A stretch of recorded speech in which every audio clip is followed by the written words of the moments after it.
The town of Bittercreek wasn't much to look at, a collection of weathered buildings clinging to existence in the shadow of the Sangre de Cristo Mountains, surviving on stubbornness and spite. The kind of place where men came to disappear, and sometimes to die. Charlie Syringa had sworn he'd never come back, yet here he stood, 36 years old and feeling 60, watching the undertaker's wagon roll past with its grim cargo. 3 pine boxes. 3 men who'd made the mistake of thinking Charlie had gone soft in his years away from the badge. They'd been wrong. The morning sun hadn't yet burned the chill from the air when Sheriff Harlan Tucker stepped out of his office, his face carved from the same hard stone as the mountains themselves. He'd aged since Charlie last saw him, more gray in the beard, deeper lines around the eyes, but those eyes still missed nothing. "Didn't expect you to come back, Charlie," Tucker said, his voice like gravel in a tin cup. "Especially not like this." Charlie leaned against the hitching post, rolling a cigarette with practiced fingers. "Didn't plan on it. They gave me a choice." "Self-defense." Tucker's statement wasn't a question. 3 against 1. Could have walked away. Could have? Charlie struck a match on his thumbnail, the flame briefly illuminating the scar that ran from his left eye to his jaw. A souvenir from another life. Didn't. Tucker studied him for a long moment, weighing something. The territorial governor sent word. 2 prisoners escaped from the Santa Fe lockup 4 days ago. Wade Lewis and Frank Carver. Charlie's hand froze halfway to his mouth, the cigarette forgotten. The names hit him like a fist to the gut. Wade. The word came out flat, dangerous. "I know what he means to you." Tucker's voice softened, just a fraction. "I know what happened at Copper Ridge." "Then you know I can't be the one to bring him in." "You're the only one who can." Tucker pulled a piece of paper from his vest, a federal warrant. "They're headed this way, Charlie. Witnesses saw them near Apache Wells yesterday. They're coming through Bittercreek, and when they do, there'll be blood. Your blood, my blood, doesn't matter to them."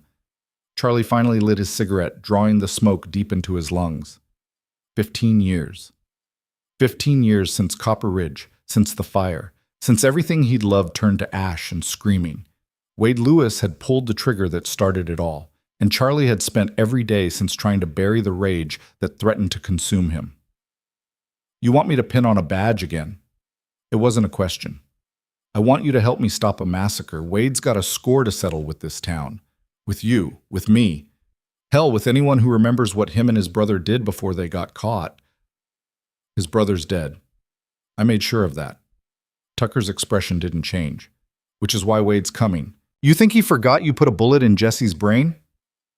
The street was starting to come alive, storekeepers opening shutters, a woman carrying water from the well, a dog nosing through garbage behind the saloon. Normal people living normal lives, unaware that violence was riding their way like a storm they couldn't outrun. Charlie flicked ash from his cigarette. "Who else you got?" "New deputy arrived 2 days ago, Eli Paulson, young, eager, got that shine in his eyes like he thinks being a lawman's about glory and gratitude." "Green?" "As spring grass, but he's got sand and he doesn't quit. Reminded me of someone." Tucker's mouth twitched in what might have been a smile. "I was never that stupid." "No, you were worse. You thought you were invincible." Tucker held out the badge, a 5-pointed star, tarnished but solid. "Question is, what are you now?" Charlie looked at the badge for a long time, watching how the sunlight caught the edges, remembering the weight of it. He'd thrown his own badge in the dirt 5 years ago, after the incident in Rattlesnake Gorge, after he'd beaten a prisoner half to death because the man had smiled at the wrong moment, said the wrong thing, reminded Charlie too much of Wade Lewis. The badge had nearly made him a murderer. He'd walked away before it could finish the job. But Wade was coming, and Charlie knew, had always known, somewhere deep in the marrow of his bones, that this reckoning couldn't be postponed forever. "I bring him in alive," Charlie said quietly. "Wade stands trial. Legal. Proper. That what you want, or what you think you should want?" Charlie met Tucker's gaze without flinching. "It's what I'm going to do. Take it or leave it." Tucker nodded slowly, then pressed the badge into Charlie's palm. The metal was warm from the sheriff's hand, but it felt cold against Charlie's skin. "Deputy Syringa," Tucker said formally. "Welcome back to hell." The young man waiting in Tucker's office looked like he'd walked straight out of a dime novel illustration. Clean-shaven, bright-eyed, his badge polished to a mirror shine. He stood when Charlie entered, extending his hand with the kind of enthusiasm that would get him killed if he wasn't careful. "Deputy Paulson," he said. "Eli Paulson. It's an honor, sir. Sheriff Tucker's told me about your service record. The Broken Bow raid, the—" "Don't!" Charlie brushed past the offered handshake, moving to the wall map of the territory. "Don't hero worship men you don't know. It'll cloud your judgment when they disappoint you." Eli's smile faltered, but didn't disappear. The kid had resilience, at least. "Yes, sir. I just meant, how old are you?" 24, sir." "Ever kill a man?" The smile died completely now. "No, sir." "Ever see a man die? Up close, I mean. Close enough to smell it, to hear the sounds they make?" Eli's jaw tightened. "I've seen death, sir. My father. Sickness doesn't count. I'm talking about violence. About looking into someone's eyes and watching the light go out because you put it out." "No, sir." The words came quieter now, but steady. "But I will if I have to. That's what I signed up for." Charlie turned from the map to study the young deputy properly. Eli was tall, rangy, with the kind of lean muscle that came from hard work rather than brawling. His gun sat high on his hip, too high, the mark of someone who'd learned to shoot at targets rather than people. But his hands weren't shaking, and his eyes, though uncertain, weren't afraid. "Tucker says you don't quit." "No, sir, I don't." "You will," Charlie said, not unkindly. "The question is whether you quit when it matters or when it doesn't." He moved to Tucker's desk, spreading out the wanted posters. Two faces stared back, Wade Lewis and Frank Carver, rendered in crude ink but unmistakable. Wade's poster was old, the paper yellowed, but the eyes were exactly as Charlie remembered them, flat, empty, like looking into a well that had gone dry and mean. "Wade Lewis," Charlie said, tapping the poster. 38 years old, wanted for murder, robbery, arson, and crimes against decency that the poster's too polite to list. Killed his first man at 14. His last count was 17, but that's only the ones we know about. Eli leaned in, studying the face. "What makes him different from any other killer?" "He enjoys it." Charlie's voice went flat. "Most men who kill, they do it for a reason. Money, fear, anger. Wade does it because he likes the way it feels. He's smart, patient, and he knows how to make people suffer before they die." "And the other one? Carver?" "Muscle. Loyal as a dog and twice as mean. He's killed 9 men we can prove, probably more. Wade thinks, Frank acts. They've been running together for 6 years since they met in the territorial prison. How'd they escape?" Tucker answered from the doorway, a telegram in his hand. "Killed 2 guards during a transfer. Took their weapons, their horses, and left their bodies in a ditch. This came in an hour ago. They hit a ranch near Apache Wells yesterday. Family of 4. Something cold slithered down Charlie's spine. "Survivors." Tucker shook his head. The room went quiet. Eli's face paled, but to his credit, he didn't look away from the posters. "They're coming here," Charlie said.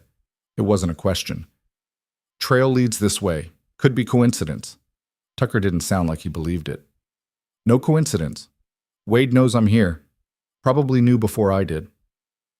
Charlie traced a line on the map, following the mountains. "He's got options. Could swing north to Denver, south into Mexico. Coming through Bittercreek adds a week to his run. He's choosing this path." "Why?" Eli asked. "What's here that's worth the risk?" Charlie and Tucker exchanged a look weighted with old history. "Me," Charlie said simply. "I killed his brother. He wants to balance the books." "Then this is a trap." Eli's hand drifted toward his gun. "We should fortify the town. Wait for them to—" "No." Charlie cut him off. "We go to Amet. Wade's expecting me to dig in, to wait. He's planning for that, so we do the opposite." "That's suicide," Eli protested. 2 of us against 2 of them in open country. 3 against 2, Tucker corrected. "I'm riding with you." "No."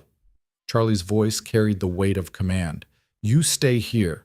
Someone's got to protect the town if this goes sideways, and someone's got to tell the story if we don't come back." Tucker's jaw worked, but he nodded. He'd been a lawman long enough to know when an argument was already lost.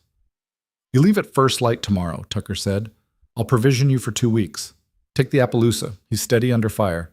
And Charlie?" "Yeah?" "Try to bring them in alive, but if you can't—" Tucker didn't finish the sentence. He didn't need to. Charlie looked down at the badge pinned to his chest, feeling its weight settle over his heart like a familiar burden. "I'll bring them in," he said, "one way or another." That night, Charlie sat alone in the room Tucker had provided above the jail, cleaning his guns by lamplight. The Colt revolver, his constant companion for 20 years, disassembled and laid out on a cloth with the precision of ritual. Each piece he cleaned thoroughly, checking for wear, for weakness, for any flaw that might fail him when death came calling. Because death was coming. Charlie could feel it in his bones, the way old wounds ached before a storm. A knock at the door interrupted his meditation. "It's open." Eli entered, carrying 2 cups of coffee and wearing an expression that suggested he'd been building up courage for this conversation. He set 1 cup on the table and took a seat across from Charlie, uninvited but not unwelcome. "Couldn't sleep," Eli said. "Get used to it. Fear's a poor bedfellow." "I'm not afraid." Charlie looked up from the gun barrel he was cleaning. "Then you're a fool. Fear keeps you sharp, keeps you alive. A man who's not afraid is a man who's already dead." Eli sipped his coffee, considering this. "Tell me about Copper Ridge." "No. I should know what I'm writing into. What history's driving this?" Charlie's hands stilled. For a long moment, the only sound was the lamp's flicker and the distant bark of a dog.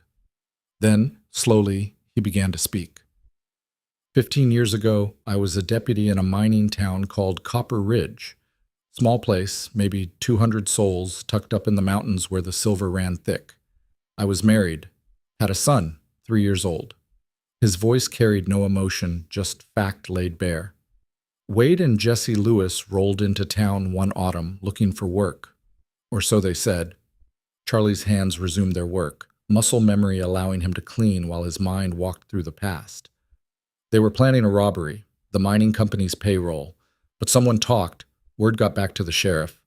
We set up an ambush. Should have been clean. Should have been simple. He paused. It wasn't. What happened? Jesse panicked when we showed ourselves, started shooting. The sheriff went down first, took a bullet in the throat, drowned in his own blood while I watched. I got Jesse, put him down with 2 shots. Clean kill. But Wade? Charlie's jaw tightened. Wade ran, set fire to the assay office to cover his escape. Wind was strong that day. Fire spread fast. Eli waited, not pushing, letting the story come at its own pace. My house was downwind, Charlie continued, his voice dropping to something barely above a whisper. By the time I got there, the whole block was burning. I went in anyway, found my son in his room, already gone from the smoke. My wife, she'd tried to get to him, collapsed in the hallway between his room and the door. The gun barrel gleamed in the lamplight, perfect and clean. I carried them both out, laid them in the street, and sat there while the town burned. Wade got away in the chaos. Took me 2 years to track him down again, and when I did, he'd already killed 6 more people. Would have been 7 if I hadn't been there. But you got him. He went to prison. For 10 years. Should have hanged, but he had a smart lawyer and the judge was soft. Then he got out, killed again, got caught again. Was supposed to swing this time. Charlie looked up, his eyes hard as flint. And now he's free. Coming for me. And I have to bring him in alive. Why? Eli's question was gentle but direct. After what he did, after 15 years of carrying that weight, why not just kill him and be done with it? Charlie reassembled the Colt with practiced efficiency, each piece sliding into place with mechanical precision. When he was finished, he spun the cylinder once, listening to its smooth rotation. Because I've already killed Jesse Lewis, he said quietly. I've beaten men bloody for reminding me of Wade. I've walked right up to the edge of becoming the thing I'm supposed to stop. And if I kill Wade Lewis outside the law, even with all the justification in the world, I cross a line I can't come back from. The law failed you, Eli said. Failed your family. The law's not perfect, but it's what separates us from them. Charlie holstered the Colt. Wade's a killer because that's what he chooses to be. I'm a lawman because that's what I choose to be. The day I forget that choice is the day I become Wade. Eli was quiet for a long moment, absorbing this. Then, you really think you can bring him in alive? I don't know, Charlie admitted, but I have to try, for my son's memory, for my wife's, for every person who's counting on the law to mean something more than revenge dressed up in a badge. And if it comes down to your life or his? Charlie's smile was cold and sharp.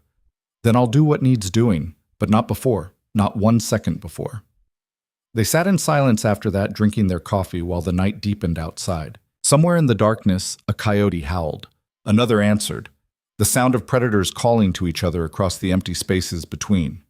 Tomorrow, they would ride out into that darkness, and one way or another, blood would be the answer to all their questions. Dawn came cold and gray, the sun hidden behind a wall of clouds that promised rain. Charlie was already awake, had been for hours, standing in the street with his horse saddled and his gear packed. The Appaloosa, a sturdy gelding with a temperament as steady as stone, stood patient beneath his hand. Eli emerged from the boarding house looking less fresh-faced than he had the day before. The weight of what they were riding toward had settled on him overnight, visible in the tightness around his eyes. "Sleep?" Charlie asked. "Some. You?" "Enough." Tucker appeared with a pack of provisions, dried meat, hardtack, coffee, ammunition. More ammunition than food, Charlie noted. The sheriff knew the odds as well as anyone. "Trail leads northeast," Tucker said, unfurling a map. "Last confirmed sighting was here, near Black Mesa. That was yesterday morning. If they're moving steady, they could be 50 miles ahead by now." "Or they could be waiting," Charlie said. "Wade's patient when he wants to be. Could have circled back, set up an ambush." "Then watch your backs, both of you." Tucker's gaze moved between them. "You see anything suspicious? Tracks that don't make sense? Birds flushing from cover without cause? You assume it's them and act accordingly."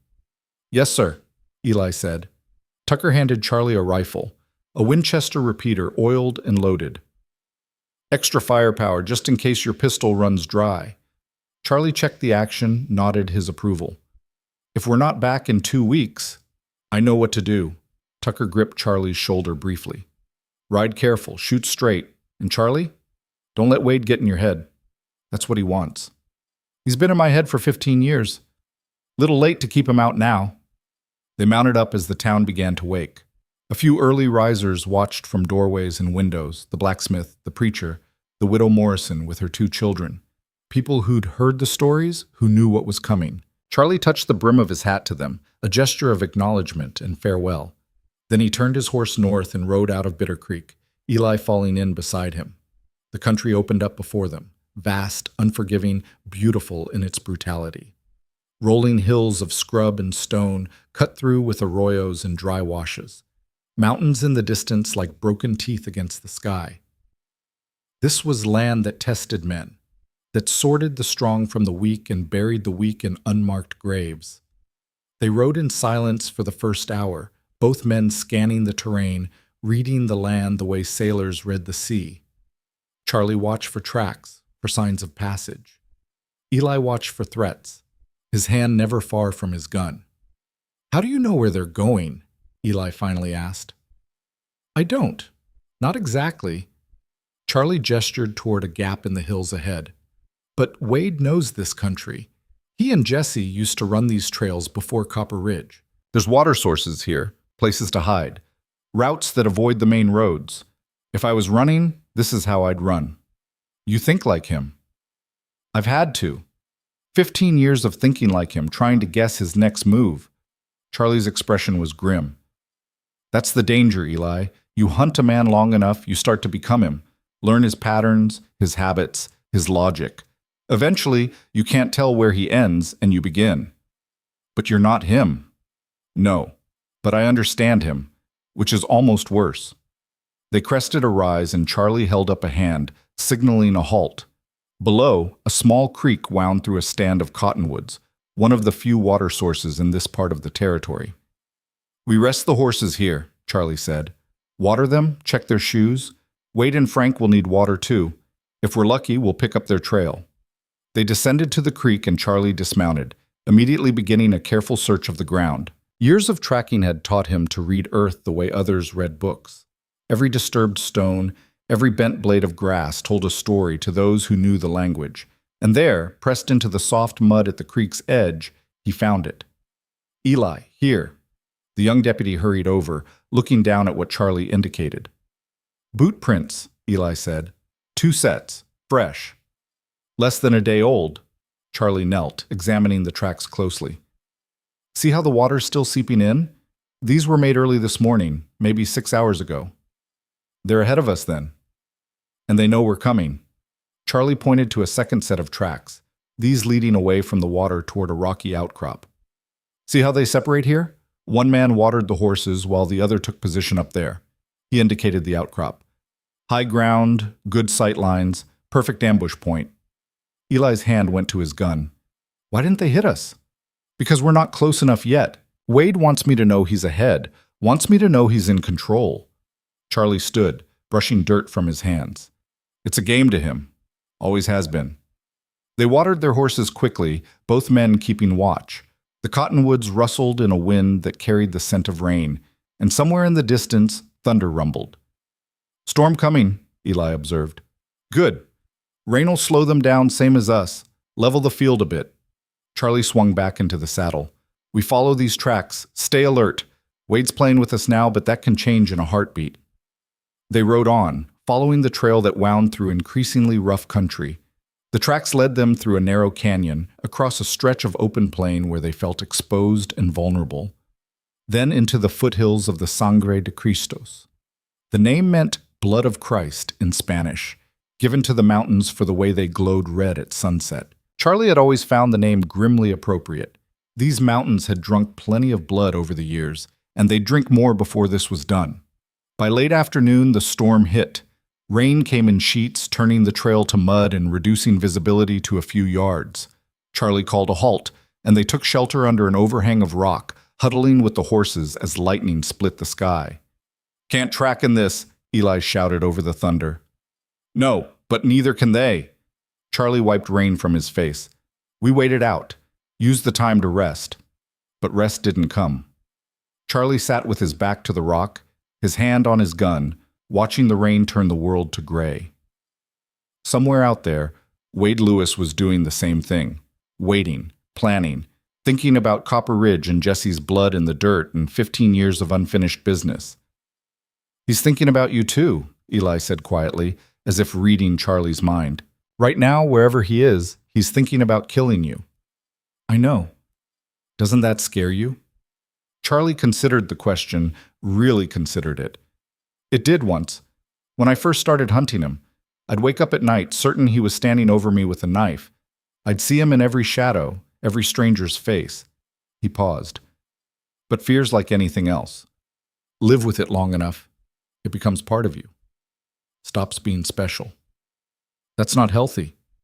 "Never said it was." The storm raged for 2 hours before finally blowing itself out, leaving the world washed clean and dripping. Charlie stood, stretching muscles stiff from cold and tension. "Trail's washed out," he said, studying the muddy ground. "We'll have to guess their direction." "Northeast," Eli said with certainty. "Toward the high country. It's what I'd do. Higher ground means better vantage, easier defense." Charlie glanced at his young partner with something approaching approval. "You're learning. Come on. We've got maybe 3 hours of daylight left." They rode on through the wet landscape, the horses picking their way carefully over slick stone and sucking mud. The trail, what little remained of it, led them higher into the mountains, where the air grew thin and cold. As the sun began its descent, painting the peaks in shades of gold and crimson, Charlie spotted something that made him pull up short. Smoke. Just a thin trail of it, barely visible against the darkening sky, rising from a spot perhaps 2 miles ahead. "Campfire?" Eli whispered. "Maybe. Or a signal." Charlie studied the smoke, his mind working through possibilities. Could be Wade. Could be prospectors, hunters, anyone. "What do we do?" Charlie made his decision quickly. "We approach on foot after dark. Leave the horses here. If it's them, we'll have the advantage of surprise. And if it's not, then we apologize for disturbing their supper and keep moving." They waited as darkness fell, the temperature dropping with the sun. When full night had settled over the mountains, they tethered their horses and moved forward on foot, rifles in hand, every sense heightened. The smoke grew closer. Through the trees, Charlie could see the glow of a fire, hear the faint murmur of voices. Two men, talking in low tones. He gestured for Eli to circle right while he approached from the left.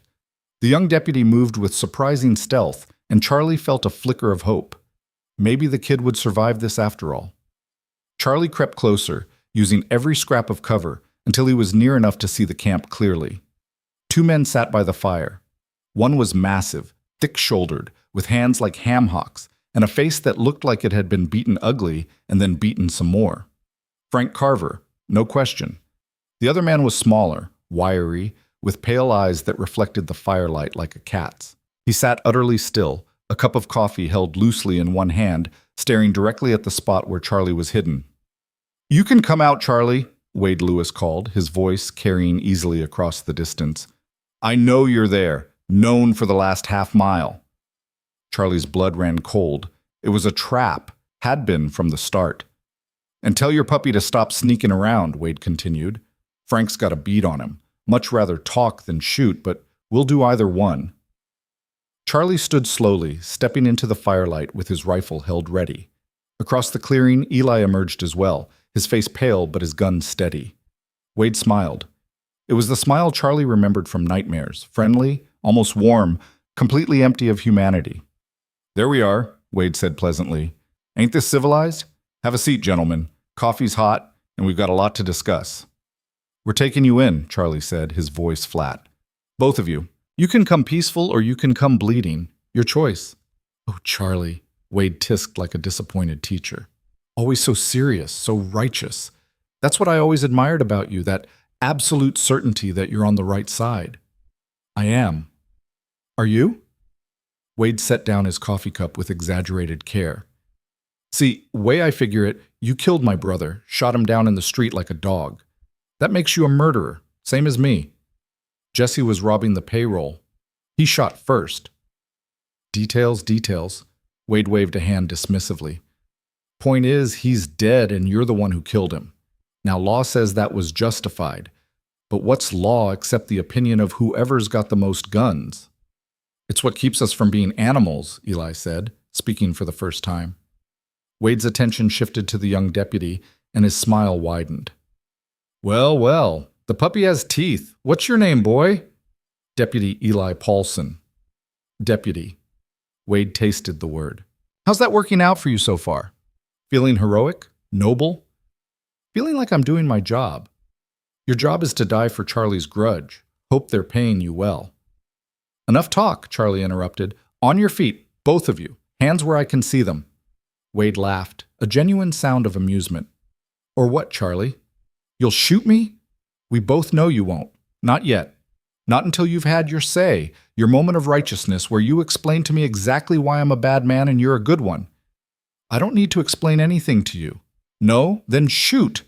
Wade spread his arms wide, presenting a perfect target. "Go ahead, end it right here. Justice served, right?" Charlie's finger tightened on the trigger. It would be so easy. One shot, straight through the heart. Wade would be dead before he hit the ground.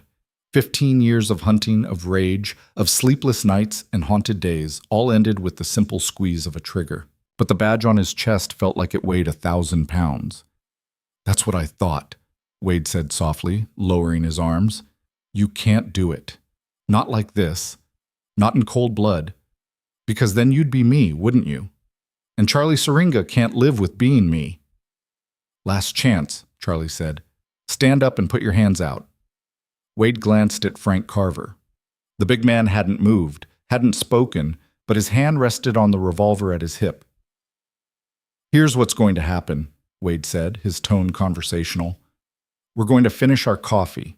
Then we're going to mount up and ride out. You're going to watch us go, because if you try to stop us, Frank will kill your deputy before you can pull that trigger. And even if you manage to shoot me, which I doubt, you'll have to live with the fact that the boy died for your pride." "You're bluffing." "Am I?" Wade's eyes were flat, empty. "Test me, Charlie. See what happens." The moment stretched, taut as a wire. Charlie's mind raced through options, scenarios, possibilities. He could take the shot, drop Wade, hope that Eli could handle Carver. But Carver was fast, everyone said so, and Eli was green, or he could let them go, regroup, track them again, live to fight another day. Or the decision was taken from him when Eli spoke. "I'm not afraid of you," the young deputy said to Carver. His voice shook slightly, but his hand was steady on his gun. Carver smiled. It was not a pleasant expression. "Eli," Charlie said quietly, a warning. "No, sir. Respectfully, no." Eli's gaze never left Carver. "We didn't ride all this way to watch them walk away. That's not justice, that's cowardice." Wade laughed again. "Oh, I like this one, Charlie. Got spine. Stupid, but spine counts for something." "Last chance, Wade," Charlie said, his rifle now aimed squarely at Wade's chest. "All of you, hands up, now." For one long, breathless moment, nothing moved. Then Wade sighed, as if disappointed. "Frank," he said quietly. Carver's hand blurred toward his gun. Eli fired first, a clean shot that should have taken Carver in the chest. But the big man was already moving, incredibly fast for his size, and the bullet caught him in the shoulder instead. His own shot went wide, blasting bark from the tree behind Eli. Charlie fired at Wade, but the outlaw was already rolling away from the fire, moving into darkness with the speed of a striking snake. The shot went high. Then everything was chaos. Carver charged straight at Eli, ignoring his wound, moving like a wounded bear. Eli fired again, hitting him again, but still the man came on. They collided, and Eli went down hard, Carver's weight driving the breath from his lungs. Charlie swung his rifle toward Carver, but Wade's voice stopped him. Over here, Charlie." Charlie turned to find Wade standing at the edge of the firelight, his gun pressed against the head of a woman who hadn't been there a moment before. No, not a woman. A girl. Maybe 20 years old with wild red hair and terrified green eyes. She must have been in the trees gathering wood or water. Wrong place. Worst possible time. "Drop it," Wade said calmly, "or I paint the trees with her brain." Charlie's mind raced. Behind him, he could hear Eli struggling with Carver, the sounds of fists on flesh. The girl whimpered, tears streaming down her face. "Who is she?" Charlie demanded. "Does it matter?" "She's got a life, Charlie. Maybe a family. Maybe people who love her. You want to add her to your list of things that keep you awake at night? You'll kill her anyway." "Maybe, maybe not. But if you pull that trigger, she dies for certain." "What's it going to be, deputy?" Charlie's hands were steady on the rifle, but his heart was hammering. This is what Wade did. Put you in impossible situations where every choice led to blood. Behind him, Eli cried out in pain. The sound decided it. Charlie lowered the rifle. "Smart man," Wade said. "Now kick it away. And the pistol, too." Charlie complied, his weapons landing in the dirt several feet away. He kept his eyes on Wade, reading the outlaw's body language, looking for any opening. "Frank!" Wade called out. "That's enough. We're leaving." The sounds of struggle ceased. Carver rose from Eli's prone form, breathing hard, his shirt dark with blood from his shoulder wound. Eli didn't get up. "Is he dead?" Wade asked. Carver nudged Eli with his boot. The young deputy groaned. "Nah, but he won't be following nobody for a while." "Good. Charlie, you listen close now. We're going to take this young lady with us, just to make sure you don't get brave. Come morning, we'll leave her somewhere you can find her, alive if she behaves. If you follow us before then..." He pressed the gun harder against the girl's head, making her whimper. "Well, you understand." "Wade, no more talking. You've said your piece, I've said mine. Way I see it, you had your chance and you blinked. That's on you." Wade began backing away, dragging the girl with him. Carver followed, his gun trained on Charlie. Charlie stood frozen, watching them disappear into the darkness. Every instinct screamed at him to go for his guns, to take the shot, to do something. But the image of the girl's terrified face held him in place. A minute later, he heard horses, 3 of them. One of the outlaws must have had the girl's horse ready. The sound of hoofbeats faded into the night. Charlie ran to Eli. The young deputy was conscious, but barely. Blood ran from his nose and mouth, and from the way he was breathing, Charlie guessed broken ribs at minimum. I'm sorry, Eli gasped. I should have. Save your strength. Charlie quickly checked him for serious injuries. No gunshot wounds, thank the stars, but Carver had worked him over badly. Can you ride? I can try. Good man. Charlie helped him to his feet, supporting his weight. We need to get you back to town, get you to a doctor. No. Eli's hand gripped Charlie's arm with surprising strength. The girl. We have to help her. You can barely stand. Then you go. I'll manage. Eli coughed, and blood flecked his lips. Wade's right about one thing. This is on us. On me. I pushed when I should have been smart. Charlie wanted to argue, but the kid was right. This was exactly the kind of situation Charlie had spent 15 years trying to avoid, the kind where being righteous got people killed. He eased Eli down against a tree, then gathered their scattered weapons. The fire still burned, casting dancing shadows across the clearing. What was her name? Eli asked. The girl, did he say? No, just another piece on the board to him. Charlie checked his rifle, reloaded it. You stay here. I'll go after them. Alone? Against both of them? You're in no shape to ride, and I can't wait for you to heal. Every minute I waste is a minute that girl's in danger. Charlie, Eli's voice was serious now, cutting through the pain. This is what he wants, to split us up, to get you alone. It's a trap. Probably. And you're going anyway.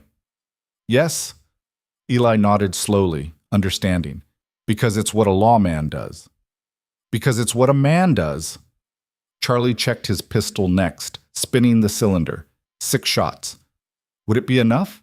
It would have to be.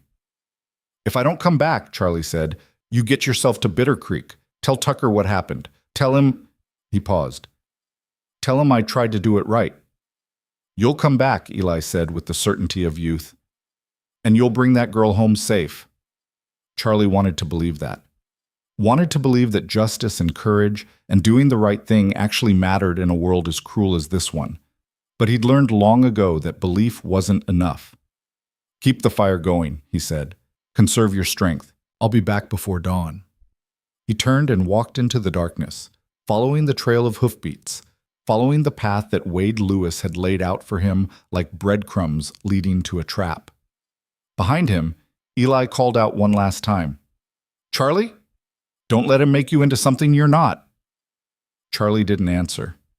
He just walked on, into the night, into whatever hell waited ahead. Because that's what lawmen did, even when they knew it might destroy them. The mountain night swallowed Charlie whole, and he moved through it like a ghost hunting ghosts. The moon had risen, a thin crescent that gave just enough light to follow the trail of disturbed earth and broken branches Wade's party had left behind. They weren't trying to hide their passage. That was the point. Wade wanted Charlie to follow, wanted him angry and reckless and alone. Charlie was all three, but he wasn't stupid. He moved carefully, rifle ready, checking his back trail every few minutes. The horses had gone northeast, higher into the mountains where the trees grew thick and the ravines cut deep. Dangerous country in daylight, deadly at night.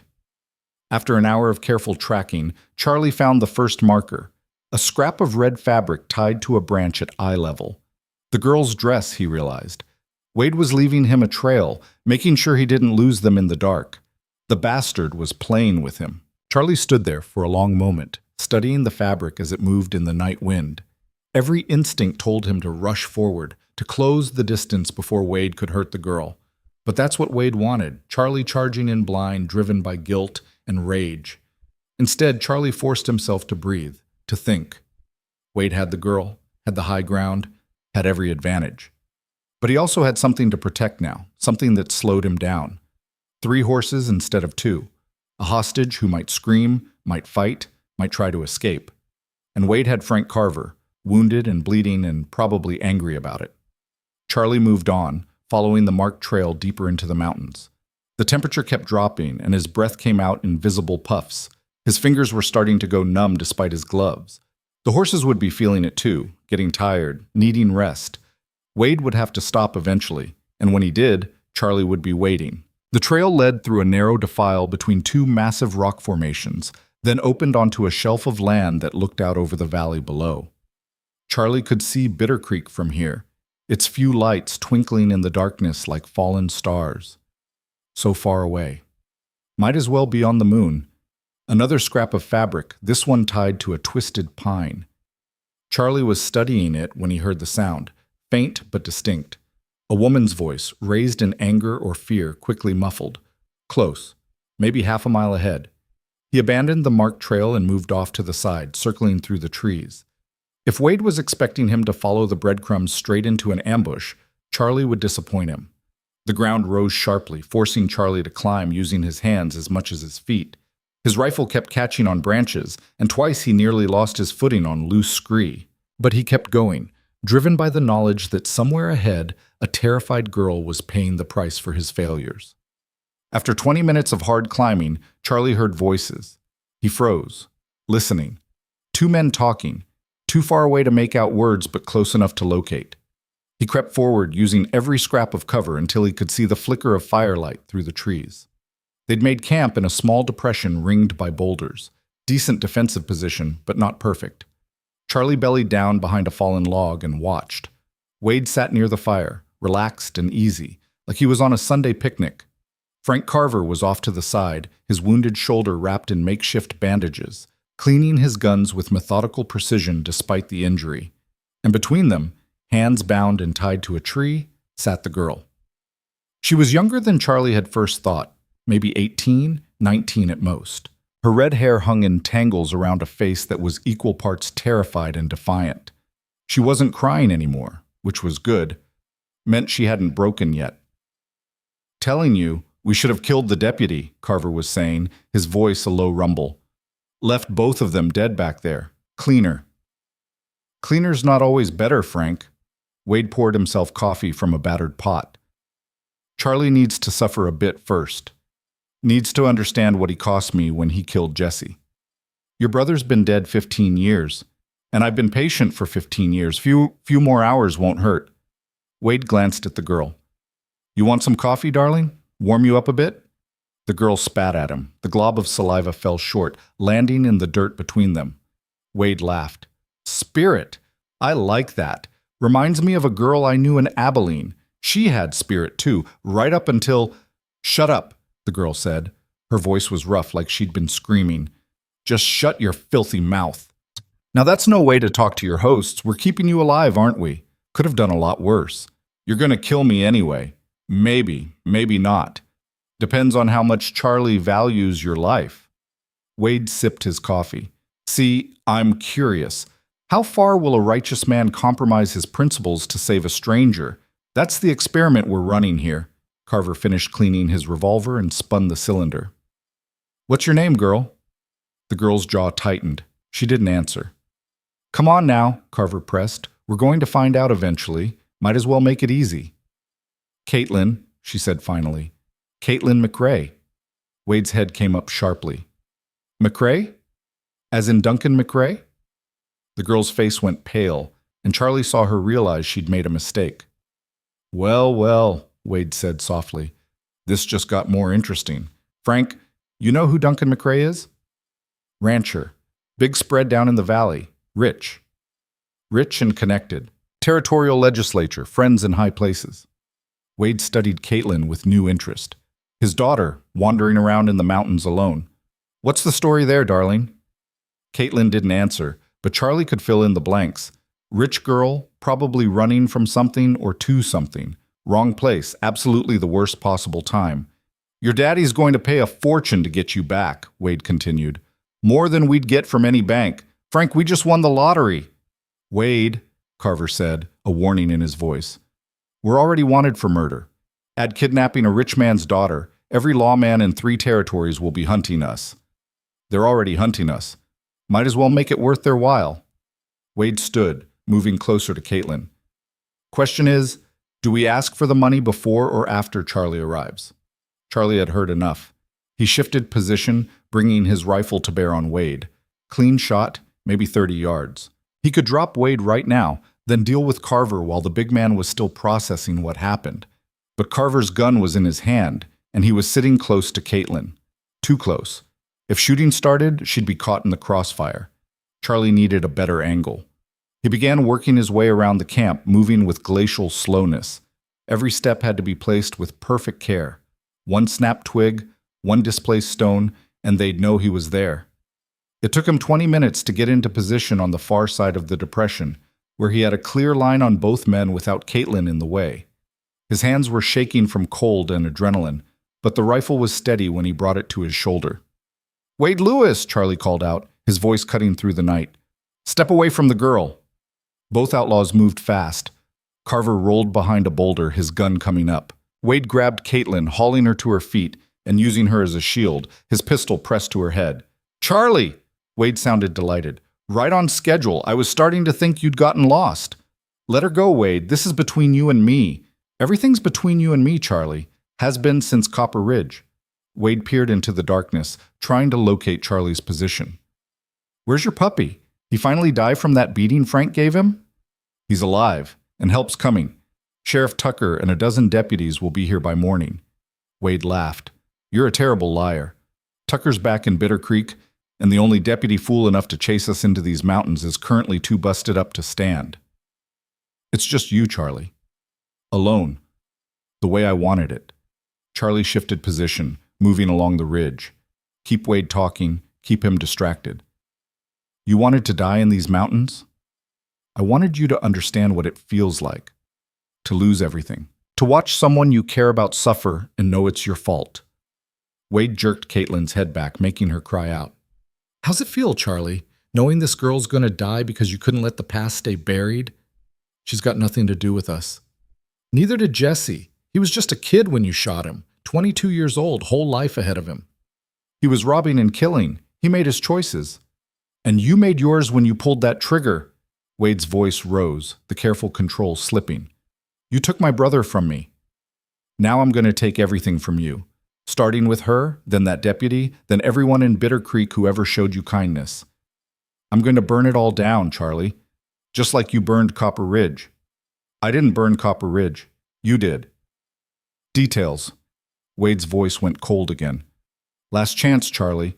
Come out where I can see you. Throw down your weapons, and maybe, I'll let this girl live." Charlie didn't respond. He'd reached a position about 40 feet up the slope, hidden behind a cluster of rocks. From here, he could see the whole camp. Carver was still behind the boulder, gun ready, watching for movement. Wade stood with Caitlin in the center, using her as a shield. "No?" Wade's pistol moved from Caitlin's head to her shoulder. "Then I start sending you pieces of her. Frank, you got a knife?" Carver tossed a hunting knife. It landed in the dirt near Wade's feet. "Pick it up," Wade ordered Caitlin. The girl didn't move. Wade pressed the gun against her wounded shoulder. Charlie could see now that she'd been hit during the earlier firefight, blood staining her dress. She screamed, "Pick it up!" Caitlin bent down, her bound hand shaking, and retrieved the knife. "Good girl. Now Charlie's going to watch while I cut off your fingers, one at a time, until he shows himself. Unless you want to make this easier and tell me where he's hiding?"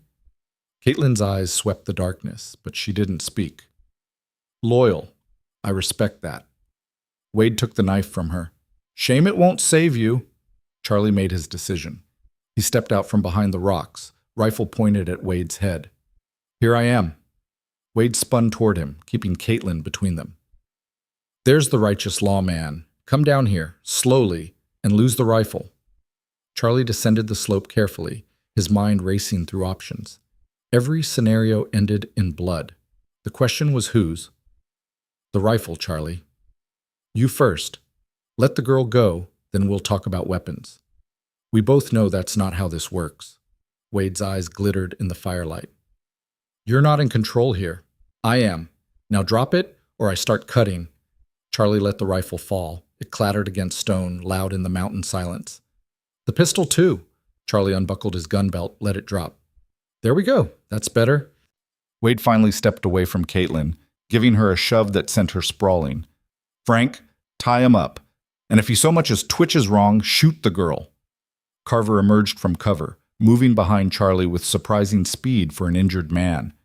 Charlie felt rough hands grab his arms, wrench them behind his back. Rope bit into his wrists, tied with expert efficiency. "On your knees," Carver growled, shoving Charlie down. Charlie knelt in the dirt, facing Wade. The outlaw stood over him, smiling that empty smile. 15 years, Wade said quietly. 15 years I've been waiting for this, dreaming about it, planning it, and now here we are. So kill me and get it over with. Oh, Charlie, death's too quick, too merciful.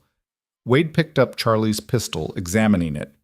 Nice piece, balanced, clean, the gun of a man who takes care of his tools.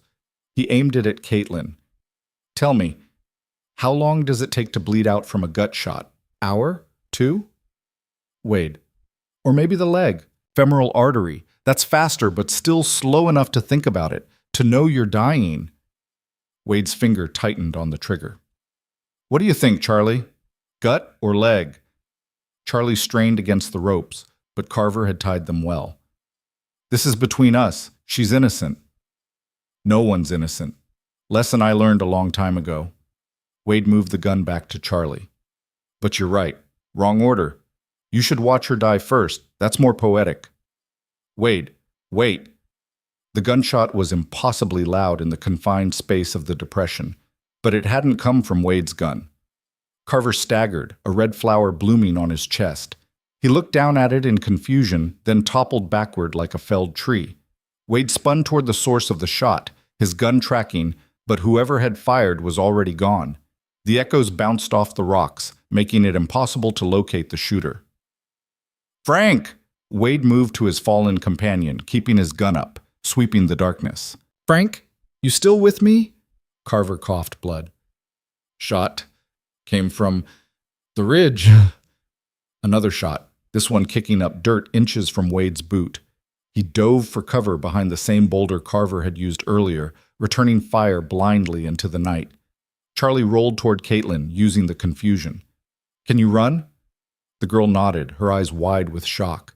Then run, down the slope toward the valley. Don't stop, don't look back. What about you? I'll be right behind you, go. Caitlin scrambled to her feet and ran, disappearing into the darkness.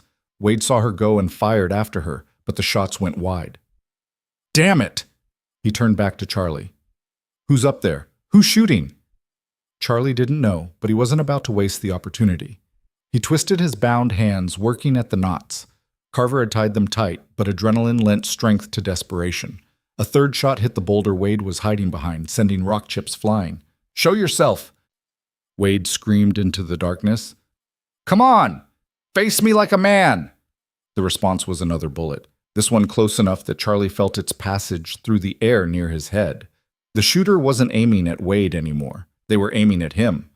Charlie threw himself flat as another round cracked past. He rolled behind a fallen log, still working the ropes. His wrists were bleeding now, slick with blood, and the ropes were starting to give.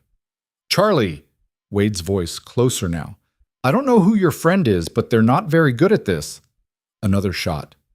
This one hit the log Charlie was hiding behind, punching through the rotted wood, definitely shooting at him. The ropes came free. Charlie's hands were numb, but he forced them to work, scrambling for his gun belt where it lay in the dirt. His fingers closed on the pistol grip just as Wade came around the log, his own gun raised. They fired simultaneously. Wade's shot went wide. Whether by luck or poor aim, Charlie couldn't tell. Charlie's shot hit Wade in the side, spinning him around. The outlaw went down hard, gasping. Charlie surged to his feet, his pistol trained on Wade. The outlaw lay on his back, one hand pressed to his bleeding side, the other still gripping his gun. Drop it, Charlie ordered.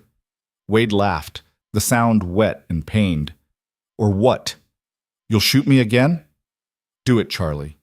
Finish it. Isn't that what you've wanted for 15 years? Charlie's finger tightened on the trigger.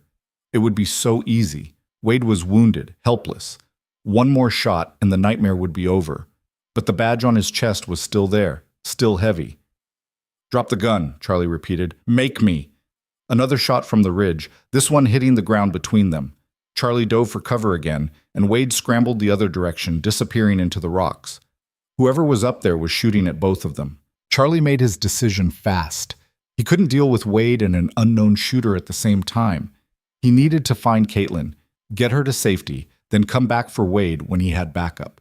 He ran in the direction the girl had gone, his wounded hands clutching the pistol. Behind him, he heard Wade calling out, "This isn't over, Charlie. You hear me? Not by a long shot." Charlie didn't answer. He just ran. The slope was treacherous in the darkness, loose rocks sliding beneath his boots. Twice he nearly fell, catching himself on branches and thorny shrubs that tore his palms. But he kept moving, driven by the need to find Caitlin before Wade did. Or before the mystery shooter did. After what felt like an hour but was probably only minutes, Charlie heard sobbing. He slowed, approaching carefully, his gun ready. Caitlin sat huddled behind a boulder, her arms wrapped around her knees. She looked up when Charlie appeared, and relief flooded her face. "You're alive. For now. Come on, we need to keep moving." "I can't. My ankle, I think I twisted it when I fell." Charlie quickly examined the injury, swollen, but probably not broken. "Can you put weight on it?" She tried, gasped in pain, but managed to stand with Charlie supporting her. "We'll move slow," he said. "But we have to move. Wade's still out there." "Who was shooting? Did you have someone following us?" "I don't know who it was, but they weren't aiming just at Wade." Caitlin's eyes widened. "They were shooting at you, too?" "Yeah, which means we've got more problems than I thought." Charlie scanned the darkness, listening. No sounds of pursuit yet, but that could change. "Tell me about your father, Duncan McRae. Why were you up here alone?" "Does it matter?" "Might. Talk while we walk." They started down the slope, Caitlin leaning heavily on Charlie. She was quiet for a moment, then spoke. "I was running away. My father, he's arranging a marriage to a man I've never met." "A business arrangement," he calls it. "So you headed into the mountains alone?" "I was going to Cheyenne. My mother's sister lives there. But my horse spooked when your fight started, threw me. I hit my head, and when I woke up, those men had me." She paused. "Thank you for coming after me." "Don't thank me yet. We're not out of this." They descended through the darkness for another half hour, making slow progress. Caitlin's ankle was getting worse, and Charlie could feel her shivering despite her attempts to hide it. The temperature had dropped even further, and their breath came in visible clouds. Finally, Charlie called a halt in a sheltered spot between two large rocks. They needed rest, needed warmth, but a fire was out of the question. "How far to town?" Caitlin asked, her teeth chattering. "Too far to make it tonight. Maybe 6, 7 hours on foot, less if we had horses." Charlie pulled off his coat, draped it over her shoulders. "We'll wait here until first light, then push on." "What about Wade and that other shooter?" "I wounded Wade pretty good. He'll be slowed down too." As for the shooter, Charlie shook his head. "I don't know. Someone who wants both of us dead, apparently. Maybe it was the other outlaw, Carver." "Carver was shot first, and he was too close to be the one firing from the ridge." Charlie checked his pistol. 4 rounds left. Not enough. Never enough. "Someone else is playing this game." They sat in silence for a while, listening to the mountain night. An owl hooted somewhere in the distance. Wind rustled through the pines. Normal sounds that should have been comforting, but instead felt ominous. "Can I ask you something?" Caitlin's voice was small in the darkness.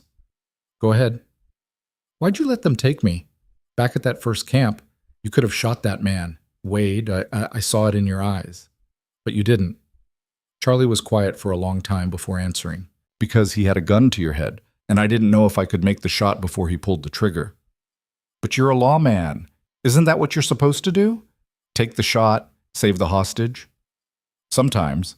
But I've been a lawman long enough to know that heroics get people killed. Better to wait for a better opportunity." "And if there isn't one?" Charlie didn't have an answer for that. They lapsed into silence again. Caitlin eventually dozed, her head falling against Charlie's shoulder. He sat rigid, fighting exhaustion, keeping watch. His hands throbbed where the ropes had cut them. His whole body ached from cold and tension and the day's violence. But he couldn't rest. Somewhere out there, Wade was hunting him, and someone else was hunting both of them. The night stretched on, endless and cold.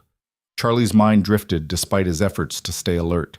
He thought about Eli, wondered if the young deputy had survived, if he'd managed to stay conscious long enough to keep the fire going. He thought about Tucker back in Bittercreek, waiting for word that would probably never come. He thought about his wife and son, 15 years gone, their faces growing harder to remember with each passing year. And he thought about Wade, bleeding somewhere in the darkness, probably thinking the same vengeful thoughts he'd been nursing for a decade and a half. Maybe they deserved each other, he and Wade. Maybe they were just two sides of the same coin. One man who'd let his rage turn him into a killer, one man who'd barely kept his rage from doing the same. The only real difference was the badge. Dawn came slowly, gray light seeping into the sky like dirty water. Caitlin woke stiff and cold, her ankle swollen to twice its normal size. "Can you walk?" Charlie asked. She tried, bit back a cry of pain. "Not well." Charlie made a walking stick from a fallen branch, helped her to her feet. They started down the mountain again, moving at a crawl. The town was still hours away, and every minute felt like tempting fate. They'd only been moving for about an hour when Charlie heard it, the sound of a horse somewhere behind them. "Hide," he whispered, guiding Caitlin behind a cluster of boulders. The sound grew closer. A single rider moving slowly, picking their way through the rocks. Charlie raised his pistol, waiting. The horse came into view, and in the saddle, swaying and barely conscious, sat Eli Paulson. "Eli!"